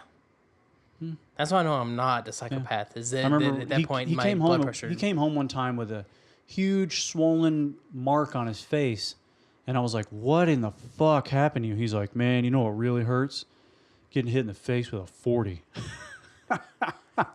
And I was like, "When did this happen?" He told me about this, and he was like, the part where I knew like I'm not on his level was he caught a full 40 to the face and stumbled. And then, like, when the guy realized he hadn't killed him, the guy fucking took off running, and my brother chased him down and whooped his ass. I was like, I would have wished that would have killed me. Jesus. Your brother's crazy. It's gotta hurt. Your brother's is crazy. Yeah. Yeah. I don't know which wires just didn't. They came. Got disconnected. They came assembled incorrectly, or, like, the colors got mismatched or something, but. Like, what IKEA piece did they forget to put in his assembly? Yeah, it's like in Bad Boys 2. No, I'm not scared. It's just something wrong with your brother. Yeah, exactly. Like, yeah. So, exactly. your brother's a great guy if you know him and friends with him. If you're Great guy to have on your side. Yeah. Yeah. Jesus Christ. I watched him step on a kid's throat one time with rollerblades on. The kid turned fucking purple. I think I'm heard you tell me that. Sorry. Yeah. So many examples of just true psychosis. Fucking nut job. Yeah, see, at least you have a barometer to know you're not a psychopath. I'm pretty normal, I think. I think I'm a pretty gentle dude. Yeah. Calming down in my old age, for sure. Well, yeah. That's all I got on that. That's all you got on that? Yep. All right. What else? You got anything else? Mm-mm. My brain is fried today. I'm just like, I've got so many different major things happening at work really in the next 2 to 3 weeks that are playing into a lot of long-term kind of goals and objectives and like conversations I want to have and all these different things that I just can't focus on anything else right now. Yeah, that's what struggle to come up with topics sometimes because I'm just so busy at work that I'm like, I don't even fucking know what to talk about. I like replay my week and like, what have I done? Like, what have I seen? Have I read anything interesting? No, I haven't because I've been too busy working. Oh, I do have a quick suggestion for anybody who is watching on YouTube and can see the shirt I'm wearing. Some friends of ours that from a job we used to have just released an EP on, I think it came out yesterday. I pre-ordered it, so I got the notification. The News Can Wait. Awesome little band out of Dallas, Texas. They just released their self-titled EP. They had another EP before that with like 7 tracks on it and a badass cover of a Deftones song as well. They're kind of Deftones-esque, but not on the same level and not as metal, I would say. They're a little more alternative. Very good band, so you should definitely check it out. I think the EP is like fucking $3, I want to say. So, you know, pretty easy to swing that one. So if you like supporting local music and good music, these guys are actually on tour right now. They just left. They're on tour for like the next 6 or 8 weeks, headlining a tour for the first time. Oh, nice. Pretty badass. Yeah, cool. So check them out. They're good friends of ours, and feel free to buy some of their cool shirts and shit and tell them that we sent you. Yes. So there's that. Yeah. I'm actually, I'm going to talk to them. It's going to be about a 20-second conversation and to get their permission to have one of their songs be like our intro music. Oh, that'd be cool. Yeah. So it'll literally just be me asking them and them going, yeah, okay. So it'll be pretty easy. But yeah, I think they're going to be wrapping up their tour in Dallas, which means I may have to go to a show. I like going to their shows, and that was actually one of the most recent times that I actually tried to start a fight with a guy at a concert of theirs because he was being a cunt to them. Oh, really? Yeah. And I'd had some drinks. Of course. And I figured usually whenever you're aggressive, you've been drinking, so. Yeah. I mean, it was a situation where like a crowd of people had to separate us. And I think he realized quickly that he had fucked up because the show ended. They played, I don't know, 5 or 6. At that point, they had 5 or 6 songs, so they played 5 or 6 songs. And, you know, it's a tiny little fucking venue. It's like 25 people. I mean, it's a little local band, you know, It's just friends and shit. And it's like fucking 1 o'clock in the morning. I mean, you're not going to expect Led Zeppelin to be on stage. I mean, they're a good band, but they're, you know, not the fucking Beatles or something. And the show ends, and we're all like, ooh, everybody's clapping, and they're thanking everybody, and da-da-da. And then this guy just fucking out of nowhere just, boo, you fucking suck, boo, fuck you. And I'm like, I'm just like, just let him go. He's going to walk out of here. And then he just keeps going for like a couple minutes while they're packing up their shit, you know, breaking down their system, and he's just continuing. And so like 2 or 3 other people I knew were there, and then the guys in the band I obviously know. And I turn around and I just very calmly, I turn around and I go, hey man, can you not do that? Like these guys just played their asses off, you know, they're out here working hard, it's late, they're tired. Like if you don't like their music, you could have left. I literally sounded just like that. And he was like, man, fuck you and fuck them. And I was like, oh, really? Is that what we're doing tonight? Yeah, and I go, look, dude, you don't need to be disrespectful to these guys. Like, I understand that you don't like their music, and that's fine, and they don't care. That's okay with them, but you don't need to be an asshole to them. Like, what did you do up on the stage tonight? Did you do anything? Did you present us your artwork? No. I was like, so then how can you really tell them that their music sucks? Are you a musician? No. I was like, well, I don't think it's really fair for you to treat them that way. And he's like, yeah, well, they fucking suck, and they shouldn't be allowed to play here. And I was like, all right, buddy, I'm going to ask you to fucking leave now before you really upset me and then things get ugly.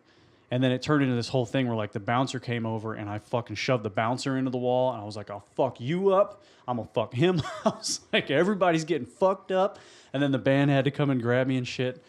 And I was like, the guy's like, I'll meet you outside. And I was like, let's do it. I start dragging a fucking crowd with me. I was like, and then finally they calmed me down and they were like, hey man, you can't be doing that kind of shit. Like, we really appreciate it, but you can't do that.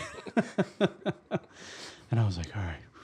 Start rubbing the woosah. Like, I was like, I just got to stick up for my friends, man. Like, I just don't understand that mentality. Like, what good does that do? If you don't like the music, when you didn't like the first song, you stayed through the next 5 just so you could boo them? Some people are douchebags. Yeah. Like we've been to like terrible movies, and I just go, that sucked. I move on. Yeah. I don't ever like berate somebody. I don't like go online like, this is the worst movie ever. Don't ever go see this. Like, it's a shit movie. My opinion matters. Yeah, like no one really gives a fuck what you have to say. Yeah. Like no, don't care. Long hair, don't care. Yeah. That doesn't make sense to me. I don't think I could. I don't think I can go to a concert. We don't like U2. Like, I don't like their music. Fuck no. But we enjoyed their shows. That was one of the greatest things I've ever seen in my life. Yeah. Because we enjoy good productions. Fuck yes. And that was incredible. Plus getting to see Muse was awesome. But. Yeah. So when we left, we didn't boo them. No, and we didn't say shit to the people that brought us either. Yeah. I was like, that was fucking cool. Yeah. Even though every song I was like, God damn it, I hate Bono. I wish he'd die. I hate it in my phone whenever my phone's just shuffling through music and the U2 songs come on because I can't figure out how to get rid of those. Those fucking... It's so funny you say that. I don't remember why, but okay, I don't know if your car does this, but, your car automatically picks up on your Bluetooth audio and starts playing it, right? If I have it set to Bluetooth last. Yeah. Okay, so mine, no matter what, even if I was listening to Bluetooth, when I get out of the car, I have to hit the button to go back to Bluetooth. Yeah. Here's the thing. It doesn't always play the last thing I was playing. Now, mine doesn't always do that either. Yeah. So I could be listening like to Spotify, and then I get in my car and start playing my podcasts. Yeah.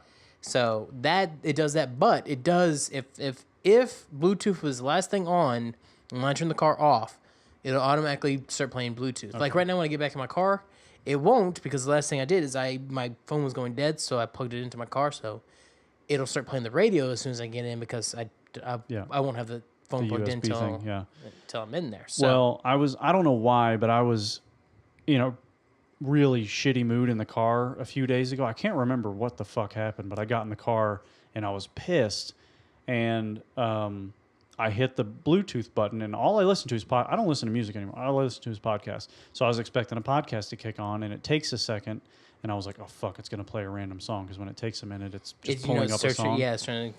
And one of those fucking U2 songs came on, and I grabbed my phone, I started squeezing, I go, I don't want your goddamn music on my phone. And then I was like, oh, I can just turn on a podcast and this will all be okay. But I was like, it was just the perfect moment where like Apple was like, hey, having a bad day? Fuck you. I know, I hate it. I'm sitting there, I'm listening to something, and then suddenly something comes on, I was like, what the fuck is this? I look over, I'm like, you two, goddamn, you some bitches, get off my goddamn fucking phone. I don't even understand how that's allowed for them to just shove that onto your phone. And you can't get rid of it. No, you can't. It won't go away. Because I could delete it from my phone, but it's still in the cloud. It's still in the cloud in the library. So if it plays through the cloud, it's going to fucking play that song. And I'm like, why the fuck is this here? I hate this. Don't like that it's here. It's fucking bullshit. Yeah. I concur, as they say in Catch Me If You Can. But damn it. I was about to do the line. Fuck. Yeah, so yeah, it just drives me insane when that happens.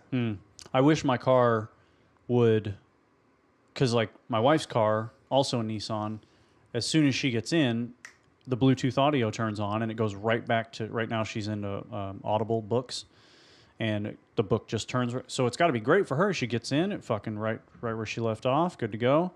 For mine, it takes like 15 seconds for it to let me hit the Bluetooth button. I don't know what the fuck it's trying to figure out. Because as soon as I get in the car, the little symbol on my phone flash is saying it's connected. But then the car is like... It's processing. It's trying to process everything. I don't see it yet. Is it over here? No? Is it... is it over? No? Okay. Oh, it's right fucking here in front of me. Poking me. Jesus Christ. And then I hit it, and it never fucking plays what I was listening to last. And I'm like... So every time, I have a routine now. I pull out my driveway. By the time I've started the car, opened the garage door, pulled out the driveway, I can hit the aux button to go to Bluetooth. And then by the time I'm down the street, it has selected whatever the fuck it's going to play for me. And then I can pull up my podcast app and go to my last podcast. So by the time I'm actually like at that second stop sign, I'm listening to what I want to hear. It's only 30, 40 seconds, Not a big deal, but it gets a little annoying. Yeah. I can see that. The other thing that's annoying is... So I have the Bluetooth calling feature, obviously, and I have a ton of times where I'll be getting in or out of my car, like right when I sit down and turn on the car, my phone will ring and I'll pick it up. If I don't first turn on the Bluetooth and have some shit going, then a lot of times, like if I sit down, I turn on the car, the phone rings, and I immediately answer it through the headset, through the hands-free thing. When I go to turn on the Bluetooth music, it won't work, and I have to reselect the device again. Man, that sounds like really a bunch of crap. Frustrating. Yeah. I love my car so much, but the two things I hate about it are the fucking nav system, which I've never used because it's so bad, and that one thing about the Bluetooth having trouble, because sometimes I'll have to like hit the reconnect option like 5 times, and I'm hitting it so hard that my finger's about to go through the fucking screen. I want that. Yeah, so... Yeah, I don't have that problem. I know. I'll usually wake up in the morning, play podcasts or something while I'm getting ready. Keep it going while I'm finishing. As soon as I get to the door, I pause it, open the door, go out, turn the car, starts it right up again. Must be nice. Not have to do anything. Yeah. On occasions, it'll do weird stuff where it won't reconnect automatically, and then I'm like, I start blasting Skrillex, and I'm like, what the fuck? It's too early for Skrillex. What the hell's going on right now? Why did it start that? Yeah. But not too often does it. I think it's usually maybe if I was like watching a YouTube video or listening to Spotify. Yeah, that will fuck it up. Before I get in there, and like if I have it like because I don't have YouTube Red, so you have to have it on to watch videos. So usually when it's something like that. Yeah. Wait, does YouTube Red allow you to watch videos and turn on like? You let it play stuff with the screen closed. Oh shit! That makes it way more interesting. Yeah. Oh. I mean, did you not remember before you can still listen to stuff on YouTube and close your phone? They turned that feature off. Yeah. And now they're charging for it. Wow. Huh. I still don't think I'm gonna get it. Yeah, no, I'm still not gonna get it. I'm fine with leaving I'm fine with opening my set the phone over there, set it down, and let it play if I want to listen to something on YouTube while I'm driving. Right. Yeah, I agree. Say, for instance, you want to pull up the Wonder What's Next podcast on YouTube. Yeah, if you want to listen to do YouTube for some reason instead of iTunes, but use way more data. Yeah, exactly. I guess if you have unlimited and you just don't give a shit, watch the YouTube. Go for it. If you want to be distracted while driving, looking at this pretty face and that thing, sure. Ugh. Yeah. So. Yeah. All right. I guess that's it. I got nothing else, really. We can talk about some other shit that just seems like a terrible way to end the podcast. What? New bill in Arkansas. It's going to require women to get in contact with the male before they can have an abortion, whether it's their husband, boyfriend, or someone who raped them. They have to get the permission from them first. I saw that and I was like, you gotta be shitting me.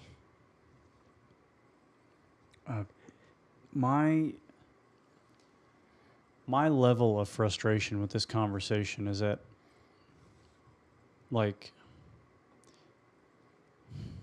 I don't even know if I should say this, but I'm perfectly comfortable with the thought of, like, I don't know, man. These people should not exist who are coming up with this kind of shit, who are spouting these fucking insane ideas. And this isn't even the worst of like this mindset. I mean, there are women I saw a title the other day, and I can't remember which country it was, but a woman who was raped by a police officer and had a miscarriage got 30 years in prison. What in the fuck is going on? What fucking year is it? To quote that old-ass fucking commercial. Seriously, what is happening in the world where we think, how is this fucking mindset still even possible to have? Like, that it's anybody's choice but the woman, first of all. Progression doesn't happen overnight. But I feel like we're regressing. I really do. No, it's just now you have more access to the information. No, but how is this bill coming up? How is that a sign of progress? It's not a sign of progress. But the problem is, stuff like this has happened before. Now we have access to the information. I wonder how many stupid laws are out there right now that we don't know about because, again, we just didn't. Yeah, but how many of them are related to ruining lives? And I don't want to. There's probably tons. There's probably shit tons, but no one ever enforces them. There's plenty of shit rules that actually could, like, I think there's like a law in Texas about masturbating.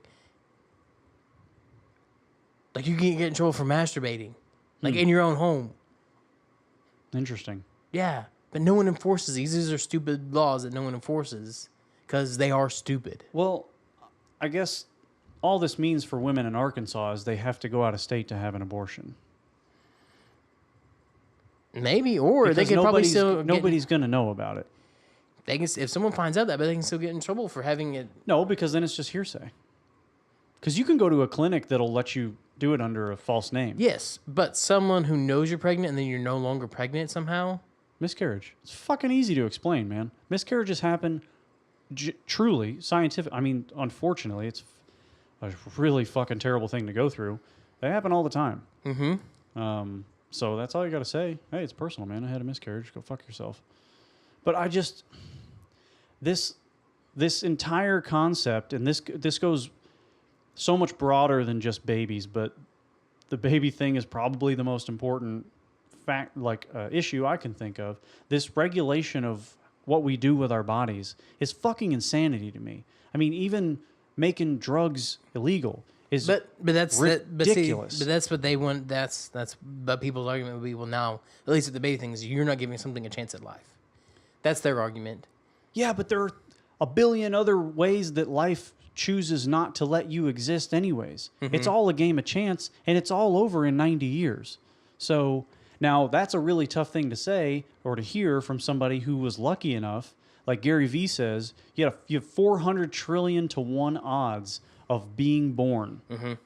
God damn, that's tough. Yeah. So his whole concept is you better fucking take advantage of that. Now, I'm grateful to be here, but at the same time, like, there was a much better kid my parents could have that they didn't. Or a much worse kid. Or much worse, sure. They could have ended up with a second woman. However, and obviously I wouldn't be able to say this were it the case, but had my mom at 17, when she was pregnant with my brother, having no high school diploma and making, I'm going to guess, maybe $3 an hour at the time at a fucking factory, if she had decided now wasn't the time to have a baby and she's going to have an abortion, who could blame her? I mean, how fucking difficult was it for my parents coming up with 2 kids making zero goddamn money? Like, it's brutal. Mm-hmm. And it plays from 2 sides. It's like, well, they made the choice. They had unprotected sex. Fair. Totally agree with you. I get it. However, sex education in this country is a fucking shit show. So how did they fucking know any better? Yeah. It's a joke. Yeah. What these kids are taught. Exactly. Like abstinences. You're going to tell a 15-year-old that not having sex is really the key to not getting STDs and having a baby? Are you out of your fucking mind? I mean, it is a key. But telling someone who's on their hormones are going out of control. Yeah, all you got to do is think back to when you were 15 and think about how that conversation would have gone. It's like last week when we were talking about football. What are you going to tell the 13-year-old kid who's on his way to becoming a football superstar about brain damage? He doesn't give a fuck. He doesn't care. He's 13. Yeah. He's invincible. Yeah. I was having unprotected sex from the age of 13 to now. That's why I have a baby. But I'm just extremely lucky that I didn't have one. All my girlfriends were on birth control. My brother was one of the... All my girlfriends were on birth control because they had been fucking educated. My brother was one of the unlucky ones. He got his girl pregnant. Dude. So... It's such But he got lucky to make it horseshit. to his mid-20s before that happened. But there are people that even want birth control to be banned for the same reason. Which is stupid. That's very dumb. It's fucking psychotic. Yeah. It's like, so should we all just fuck each other in the ass for the rest of our lives then? Because we're going to have sex, okay? That's happening. So what can we do to avoid which is where we are now, a point where the population is so goddamn thick that we can't fucking feed, we can feed 30% of the people in the world at this point, roughly, a good diet every day, and they have clean water. 30%, I'm going to guess. Well, that's the problem. That's the problem with their local governments and the people in charge of them. There's more people can have access to clean water and better food, but the problem is there's the greedy people above them who are preventing that from happening. That's true. But if those people also weren't having babies every 10 months, it might be a different situation. Hey, man, we ain't got nothing else to do. You're going to fuck. Right. But if you don't have anything in place that keeps that from being a possibility, you're guaranteed to have a fucking kid. I mean... Yeah, but if you have more kids, you have more people to work. Build up your fucking workforce, exactly. Your basketball team. That's unfortunate. That's the way it is. The problem with people in power, or sometimes absolute power corrupts absolutely. You know what's so fucking twisted about this, and like we've had the same conversation around people who are super anti-gay, is that there are people who are trying to put these laws and everything in place who have been part of an abortion or have had a miscarriage and had to go through how terrible or have had unprotected sex before marriage. Exactly. who have probably had kids out of wedlock, or like you never fucking they want to act so fucking Sarah high and Palin. mighty. Sarah Palin on her high horse, Yeah. and then she has a kid who has is having a kid during her. A couple of them, I think, yeah. Well, I think her daughter has multiple children now. Yes, but is she married now to the dude? I don't fucking. But no, I don't know. but she got pregnant during the presidential campaigns. Yeah. Like, how do you fight against that? Like, I'm all for all this other stuff, and yet I have a daughter right now who's about to have a kid. And the real problem for me is that so much of this comes back to this religious backbone of the conversation. Mm-hmm. Like these people who teach abstinence, they don't. The majority of them, I'm not going to try to pigeonhole them all because I don't fucking know them all, but the majority of them are coming from a standpoint of premarital sex being a sin, as opposed to like it's just not a great idea. Because you could get pregnant of all the terrible things and you that are not happen. ready to have a kid. Yeah. Why should it have anything to do with your fucking theology and instead of the actual facts of here's what happens? So now we're at a point where I just read an article the other day that teen pregnancy in the U.S. is at like an all-time low. And it's because kids are finally seeing that their elders are full of shit and they're doing their own fucking research and they're having conversations with people who are able to actually educate them. Because the information is out there. Right, because they can go out and see, oh, A, all these things they're spouting are fucking horse shit. B, like, they can make their own interpretation of when life takes place and how they want to make that decision. By the way, it's a decision with which they have to live personally, not you, okay? You don't have any idea, and I don't have any idea what it's like for a woman who's had an abortion. The guilt and the shame and the sadness that she must feel, Like it's anything anybody wants to fucking do. I mean, really. Yeah. Like, it's... Yeah, you go through it and you're like, man, like, you can't do it. You just know you can't do it. So it's like, well, this is the best option. Because one, you could try taking it to term and then giving it up for adoption, but then you have something out. You have a kid out there. Yeah. At least with abortion, it's done. Like that's it. Yeah, it's such a difficult decision that should be the reason that everybody understands why it's only up to the person, because there's no way you can ever put yourself in the shoes of somebody who has to make that decision. And a lot of people decide not to. They get there and they're like, I just can't fucking do it. Because a lot of women, by the time they're, let's say, 10 weeks pregnant, like they already feel a connection to that baby, man. Mm-hmm. I mean, there's something going on there. Yeah. And they might get to that clinic and go, you know what? I'll figure it out. I just can't do this. And that's... I think of it too for the guys too. It kind of sucks. What if you really wanted a kid? Yeah. Like, what if you were willing to say, you don't want the kid? Fine, we're done. But I want the kid. What if you want the kid? What if you want to raise the kid? That's an argument you can make. My stance as a man is still that if she decides that she for sure doesn't want to go through with it, then that's her decision, and I've got to find the right person with whom to have that baby. Mm-hmm. Because it is not... Listen, as a father, like I realize from a genetic standpoint, we did a 50-50 job, right? I did fucking nothing in this scenario. Yeah, you did. You held the sperm and you released the sperm. Well, okay, but I mean, like, watching everything she went through, watching the birth, the connection they have, like, he's, it's going to sound weird to say, but, like, he's not my son. I mean, it's her baby. He's my son, but it's her baby. He's literally a part of her. Like, her fucking insides came out and it's him. It's mind-blowing. It's astonishing. So I don't really have the right to say, like, here's what has to happen with that kid. Because I didn't make him. Yeah, but without you, it's not getting made. I get that, man, but it's like, that's just how I feel. I'm going to say somewhere between 5 and 7% say on those kinds of things. Now, with what happens once he's out and what we do and how he's treated and his health care, I'm 50-50 on that. Like, it's our kid. But, like, when she's growing that baby, it's her baby. That's just how I view it. It's because we're not... How many times a day can we come? I mean, we can make plenty of those fuckers if we feel like it, right? With adequate rest between. Well, yeah. But, and as long as we stay out of the hot tub and wear relatively loose underwear.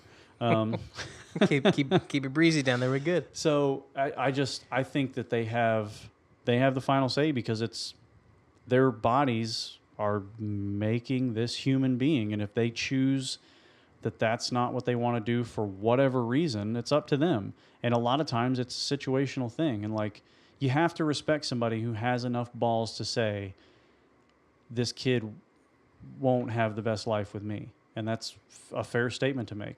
Now, you'd hope that they would still see it through and give them up for adoption. But then putting a kid in the foster care system is a fucking train wreck. Yeah. It sucks, man.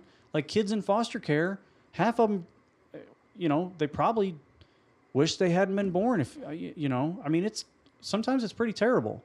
So, yeah, if you don't get adopted into a good family or into a good foster home, I go back and I look at all the people so many of the people that judge people who make those decisions are people who are in good situations. Like, you don't have any idea. I mean, what if? Okay, so let's put this scenario. There's a woman in Brooklyn who is done heroin so long now she has to shoot it in between her toes. Okay, she gets pregnant. Should she be allowed to say if she wants an abortion? Should she be allowed to get one, or should she see that pregnancy through and take care of that baby? What's the best outcome there? Please help me. She should have the baby. Dude, I'm just like... I'm fucking with you. I don't know. But, right. If she chooses to, fine. But she better get her shit together. That baby's getting taken away. Probably wouldn't be that bad for everybody if she didn't. Because there's a chance she dies pregnant, dies after the kid is born. We hear those stories all the time. Or these kids who grew up in the hood and their moms or dads fucking OD'd when they're like 2 or 3. Yeah. It's ridiculous. Or the kid becomes born with deformed developmental issues because of being drugged. Dude, you never know. Like, what if the kid has... Because I doubt for 9 months mom's not doing heroin. Exactly. What if they find out the kid has a genetic disorder and they've made the decision that, like, is it fair or unfair for them to say, let's say we find out, like, we do a blood test and he has Downs or something. Is it fair or unfair for them to say, we'll terminate? I mean, how is it up to you to tell these people, whether they should raise that kid? I mean, maybe they've just decided, like, we're just not willing to make that commitment. Why is that not okay? How many more people do we need? I mean, it's, and fucking God bless the people who take care of disabled children. It's, That's a lot of work. Fuck yeah, man. And it's extremely admirable. But, like, if you got deep down into their subconscious and you were like, hey, tomorrow I could make your kid perfectly healthy if you took a pill, they'd take that fucking pill every time. You want your baby to be healthy and happy. Like, that's all you want. Mm-hmm. And you want to, part of you wants it to not be the hardest goddamn thing you've ever done. I mean, I'm fortunate so far. He's really healthy, but, like, you never know what could happen. I mean, I could be holding him one day and drop him, and now he's brain dead. I'm firmly of the belief that it is of nobody has the right to tell anyone else what they should do with their body. Maybe we should maybe all guys should just get a vasectomy when they're young. Like at 15, just and then reconnected later when you want to have a kid. If they could, because they're still, I think, kind of hit or miss on the fixing it. Yeah. If they could, like, 100% every time guarantee it, that'd be a really good idea. Just every 12-year-old boy. I'm going to say 12 because a lot of kids are having sex young. Although 15 is usually about the age that they're actually getting girls pregnant. Yeah. So. I mean, I think there's some people who develop annually, but those are the smaller percentage. Yeah. Because I want to say I saw, like, something on the internet of where, like, a 5-year-old had a baby or something. Yeah, I've seen some of those. There was, like, a little kid that was pregnant and shit, and I can't even understand what is happening there. But Yeah, Well, sometimes I think there was one like where I think they had like their kid was not their kid; it was their parents' kid. Like it started to develop inside them or something. I don't know. that sounds like some shit you'd read in the Enquirer, Probably National Enquirer. Bat boy and pregnant 2-year-old. the 30-pound baby. Yeah. Yeah. Yeah. So I'm just that's really my two cents. But Like the if problem is, but problem is, things won't progress until probably our kids. But what's I guess the struggle is like what's the breaking point? I'm seeing a lot more statistics on entire countries that are becoming basically agnostic. And I think that's a step toward getting away from that conversation. But even if it's not a religious thing, because I don't want to always lean on that. Like, we need the baby boomers to die off. Fuck yeah, dude. That's I'm what sick we of need. this greatest generation conversation. I feel completely different about them. Plus, I think they have fucked us. They go so horribly. Oh, millennials living in a home, whenever that's like, yeah, because the housing market is garbage. Yeah, and our student loan debt is more ridiculous. than you've ever spent on a home in your life. Yeah. Like, me to go to college now is $250,000 fucking dollars. Yeah, you probably paid $40,000 for your house, brand new. Because you jackasses kept fucking racking up Debt oil like crazy. at $900 a barrel and let the economy fucking collapse. Yeah. Fucking assholes. Took away our Social That's the thing. Security. We need the older generation to die off. I think whenever we get older, whenever we are in our 50s, things will start to progress. But it won't be until our kids probably, till things get better. But there's the constant repetitive nature of, and this is why I've had very open conversations with my wife about how I'm going to let our son make his decisions, basically, and I'm really just going to do my best not. Now he's going to hear me say things and pick up on stuff. I share I share some opinions my dad does. I'm going to say most of them I don't, actually, because he was born in Texas in the 60s and lived in Alabama and Missouri and Texas. A lot of things about which we don't agree. But, it's like there's always that passing down of fucking stupid ideas and thoughts as like, this is fact. So how do we, I don't know what breaks that chain. Information, the internet. Well, you're right, because we've seen it with our generation as far as this separation between like what our parents thought and especially the huge gap between our grandparents and us.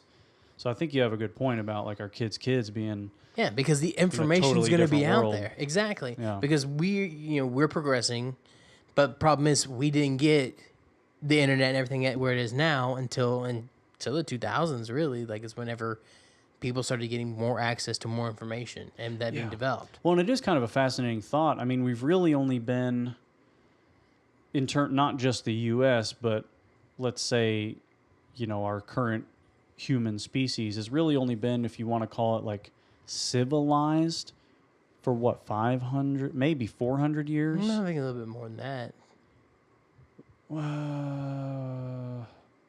Weren't we still like, I mean, what do you consider civilized? well, I'm trying to think of when Are you talking about when the U.S. abolished slavery? No. I'm thinking more like, because even though that's bad, it's still I'm thinking more when the Renaissance wasn't that like 1580s? Yeah. Ish. Yeah. Yeah. So about then is when we stopped like just gutting people for looking at us wrong, although not totally. No. But just some of the old barbaric like Knights of the Round Table type of fucking culture and shit. So I think, yes, progress is great, but we are impatient with it, which is a struggle because you want people to just figure out. We haven't been like a global society until recently. So now that's very recently. Yeah, and that's why you're seeing more information, but that's why you're seeing also, more hate groups and things like that because they have a way to get their message out there. Find each other. Yeah. So you have it's more information, but it's also it's for good and bad. Right.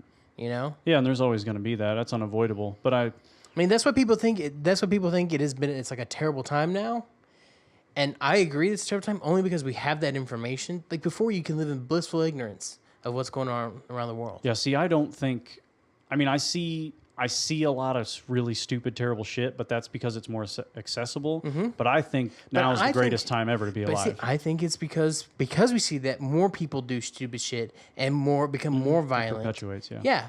So I think it is really bad because of the way it is. Because one, we see it more, and then people believe that's the way the world is. So then they treat it as but there are a lot of people out there doing a lot of good, and it just doesn't get talked. You have to go find it. That's the problem.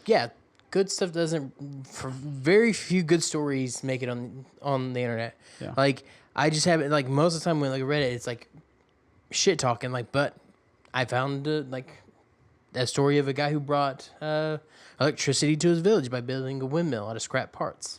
That's a good story, but how like out of all the shit that's on here, you don't see that very often. That doesn't make it to the front page very often. Oh. You see, Trump getting snubbed by the first lady of Poland, or letting whatever. his daughter sit in on the G20 summit. Yeah. Why? Yeah, I know. We're not going to let that one We go. are not going to talk about Trump. Just gonna let that go. Yeah, he's falling out of favor even with his people, which is great. I saw a story on Reddit today that reminded me of you because of our conversation about like shipping container homes. Mm-hmm. There was I don't know the city. There was a group of kids. It looked like in an inner city somewhere who basically built themselves a house out of a excuse me, damn. Need some water? Out of a big ass Connex, a shipping container. And they use this, I think it's called super therm paint, so that they wouldn't have to take up space with insulation and drywall. Some kind of super insulating paint on the inside and the outside. That's weird. Put a bunch of solar panels on top and some batteries and backup generators. And then they had like air conditioning, heat, everything. They had this, 8-foot by 40-foot living space. And I think they even had like a little mini garden in there.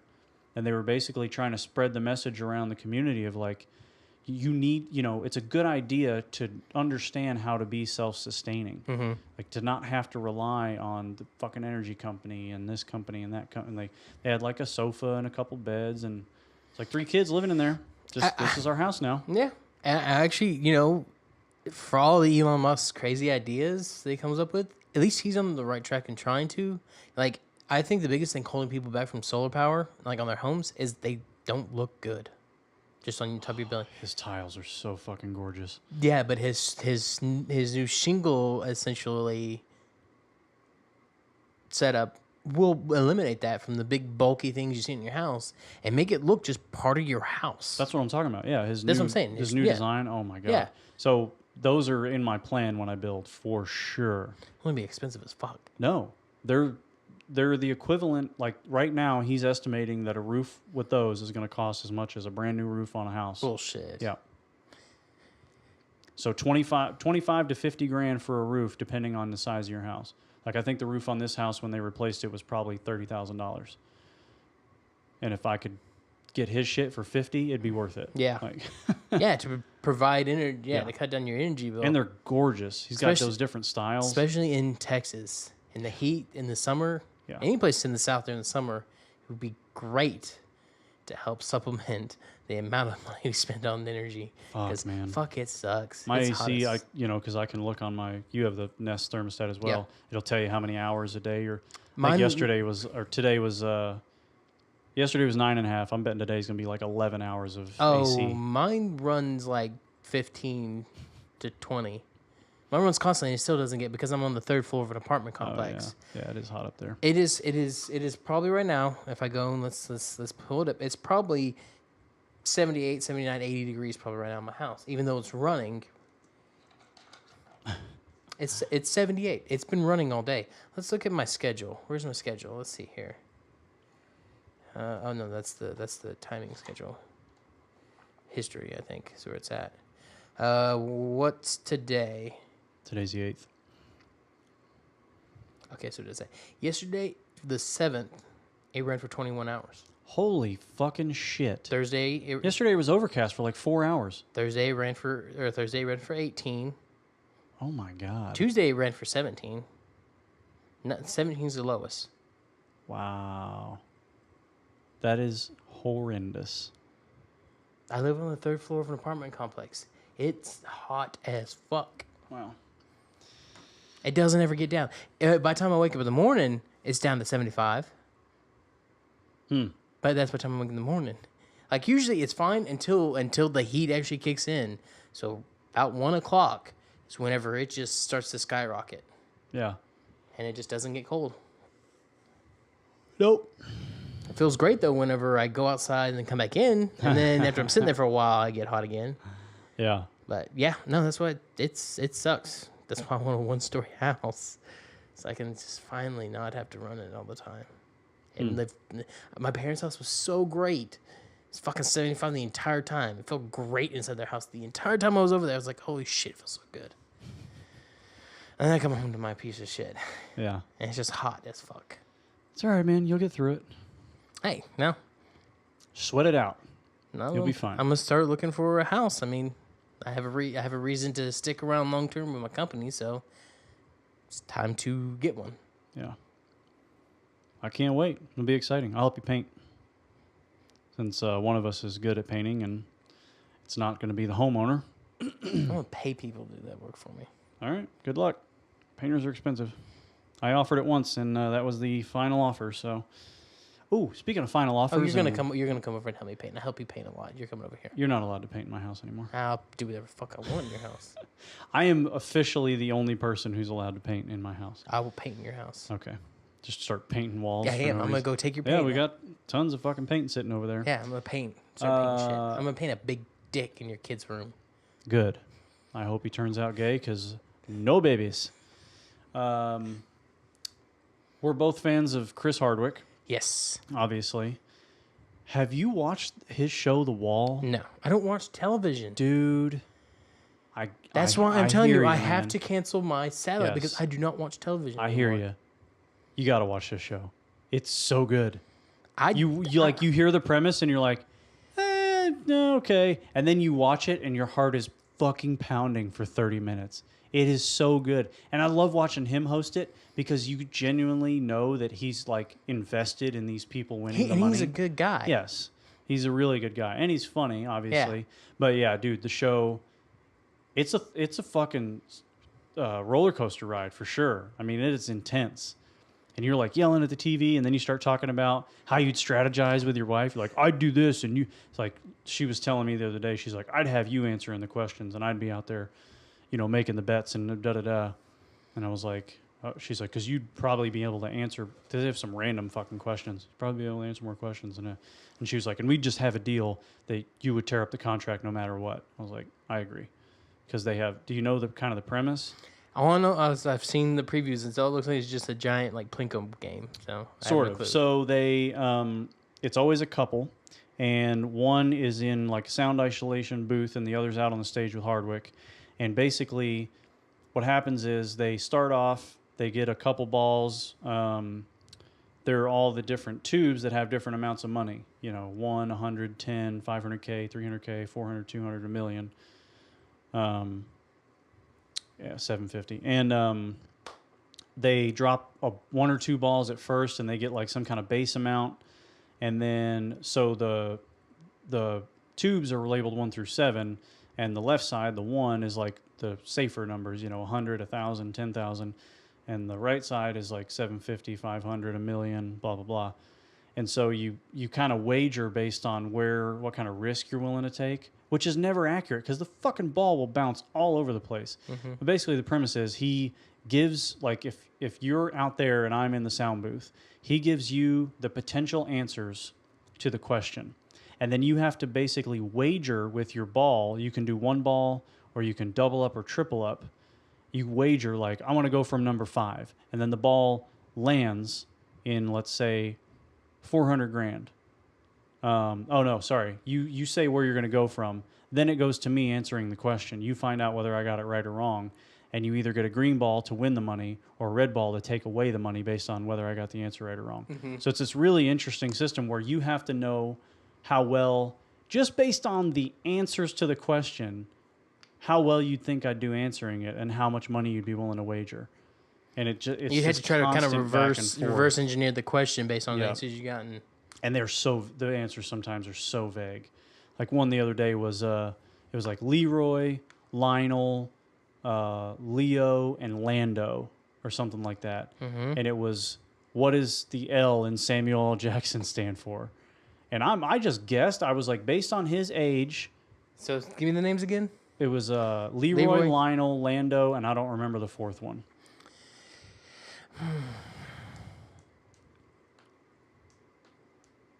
Leroy. That's what I said. I was like, just based on his age, you know, the time period in which he was raised, Leroy was probably a pretty popular name. Mm-hmm. And plus Samuel Samuel Leroy Jackson sounds. The guy's wife guessed Lando, as in Lando Calrissian. Yeah. And it was Leroy. Yeah. And so, it was, but it's interesting. So that's the kind of shit you get. Mm-hmm. But you have to sit there and hear those four names and go.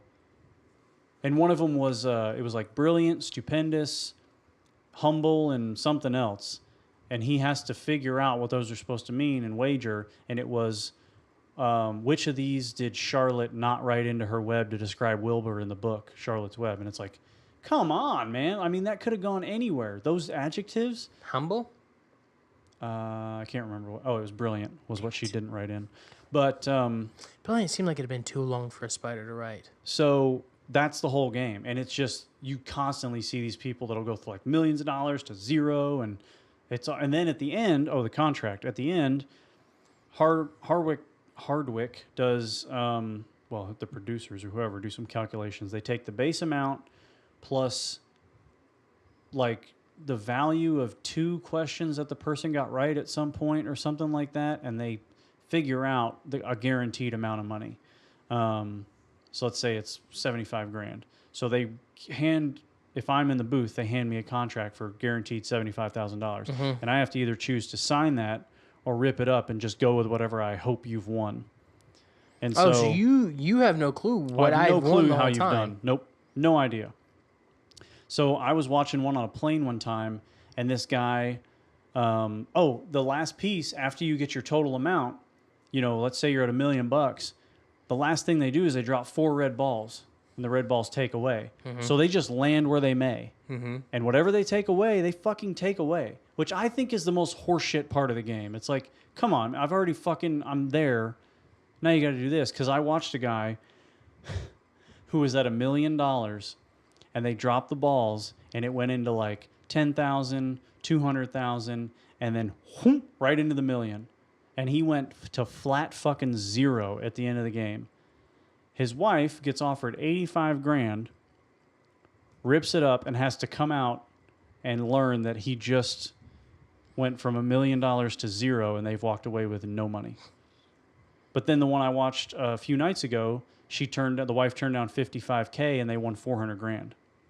I was like, so we just agreed, no matter what. Like, we went there with nothing. We can leave with nothing. Yeah. We would rip up the contract no matter what. Let's just we're either going to go for it or we're not. Yeah, go big or go home. Exactly.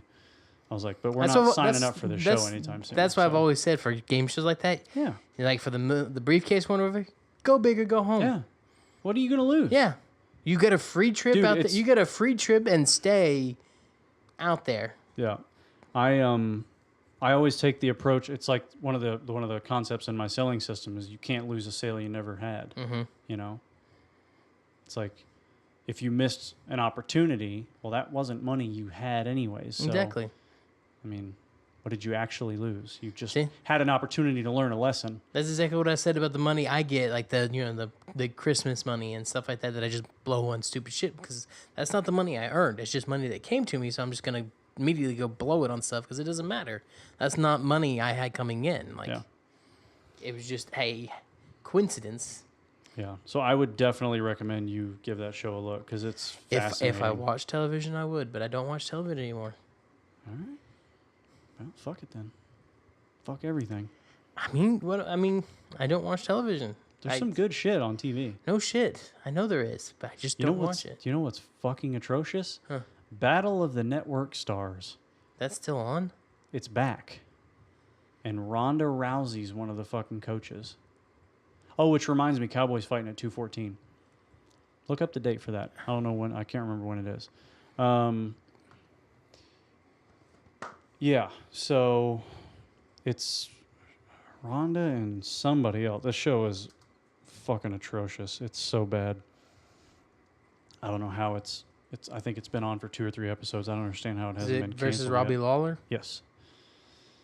All you had to do is look up UFC 214. I didn't know what the number was. I just said it. No, you didn't. Just now you did. No, I definitely said he's fighting at 214. When is that? Look it up. Oh, I thought that was the weight.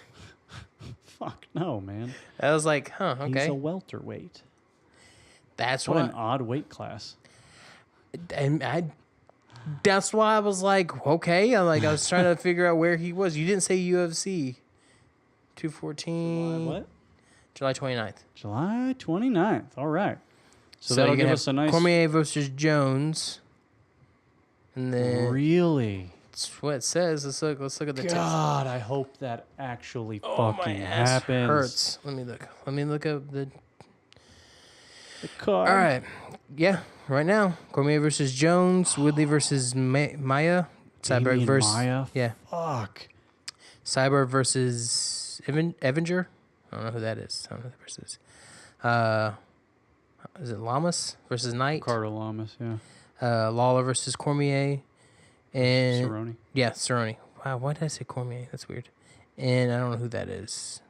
No, Zamir and Jimmy Manawa. Yeah. Manawa. Oh, okay. And this is what those are on the FX ones. Dude. Is that Sage Northcutt? It is. Northcutt? It is Sage dude, Northcutt. That's going to be a fucking awesome card. He's on FX, though. You can watch him for free. Yeah, definitely buying that fight. That's going to be fucking stupendous. If all those fights actually happen. If they all That's go the down. big thing. Because, well, Damian Maia usually doesn't miss many fights. I'm surprised he got the Woodley fight, though. That's interesting. I'm just interested to see. Dude, Cormier Jones. Yeah. Fuck. That's I'm gonna interested be- to see what he does again because I'm surprised he won. I can't see him beating John Jones, but I can't see him beating anybody, and he beats fucking everybody. Yeah. So I'm not going to ever doubt him again.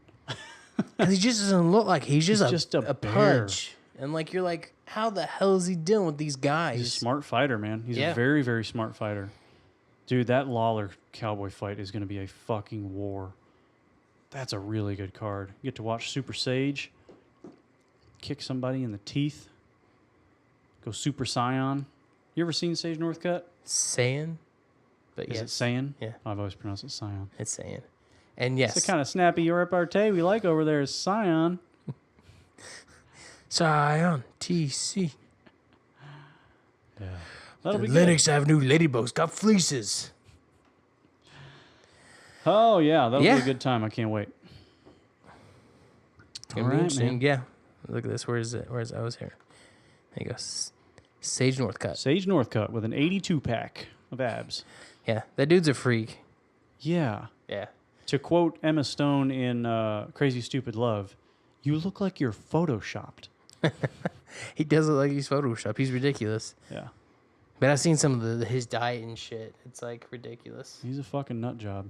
He's looked like that since he was about 11. Yeah, I saw some of the younger pictures. I'm like, dude, you haven't changed at all. You've actually just got more ripped. That's it. Yeah. He's terrifying. Yeah. Decent fighter, too. He's not bad. Mm-hmm.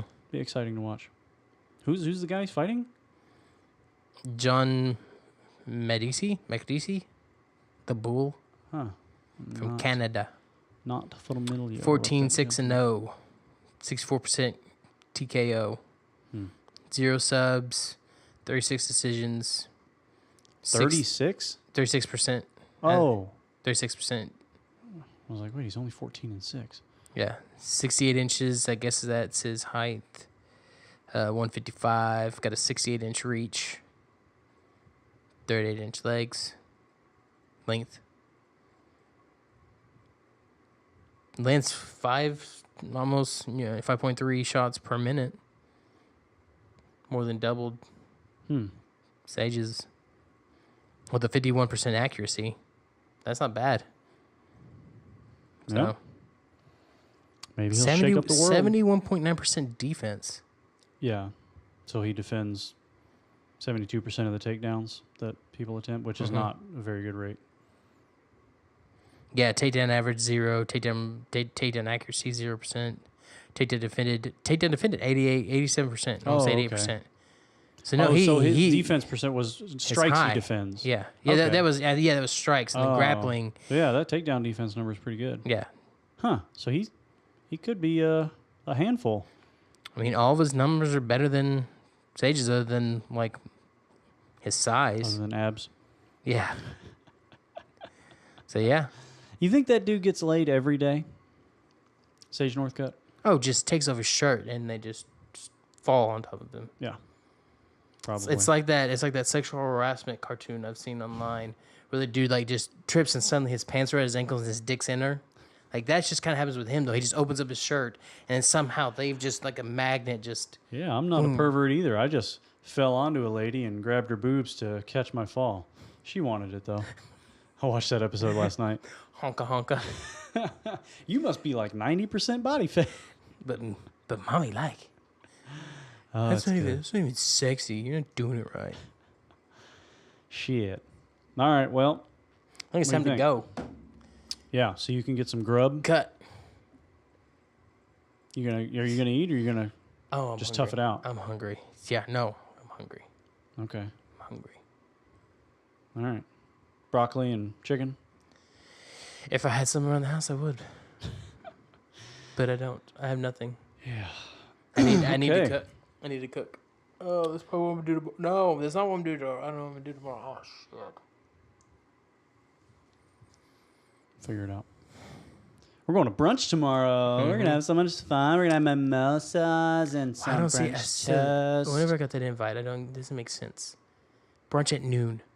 That's lunch then. What the fuck? Well, brunch is 11 to 2. Doesn't make sense. It's breakfast lunch. I know. It's late rising breakfast lunch. How did you get so fat? I discovered a meal between breakfast and brunch. Wait, what? The episode where Homer gets so fat to get disability. He purposely gains a bunch of weight to get disability. I've never seen that episode. I don't watch Simpsons. Oh, fucking A, man. So good. Yeah, so tomorrow we'll have the brunch cast. Mm-hmm. Probably not. There are going to be a lot of fucking people and a baby there. So, yeah. But anyways, number 19 wrapping up here late on a Saturday as always. Hit us up. What's Next Pod? Gmail. What's Next Pod on YouTube, Twitter, Twitch, Instagram.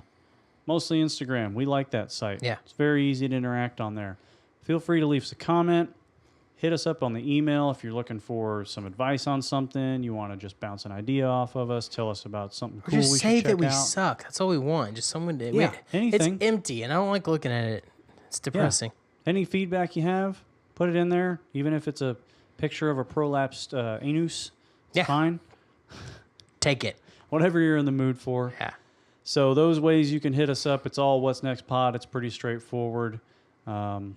Anybody who's listening to this and getting into it, we are greatly appreciative. We're going to keep trying to improve this thing for you guys. So without further ado, we will call it a night and see you all next time. Goodbye.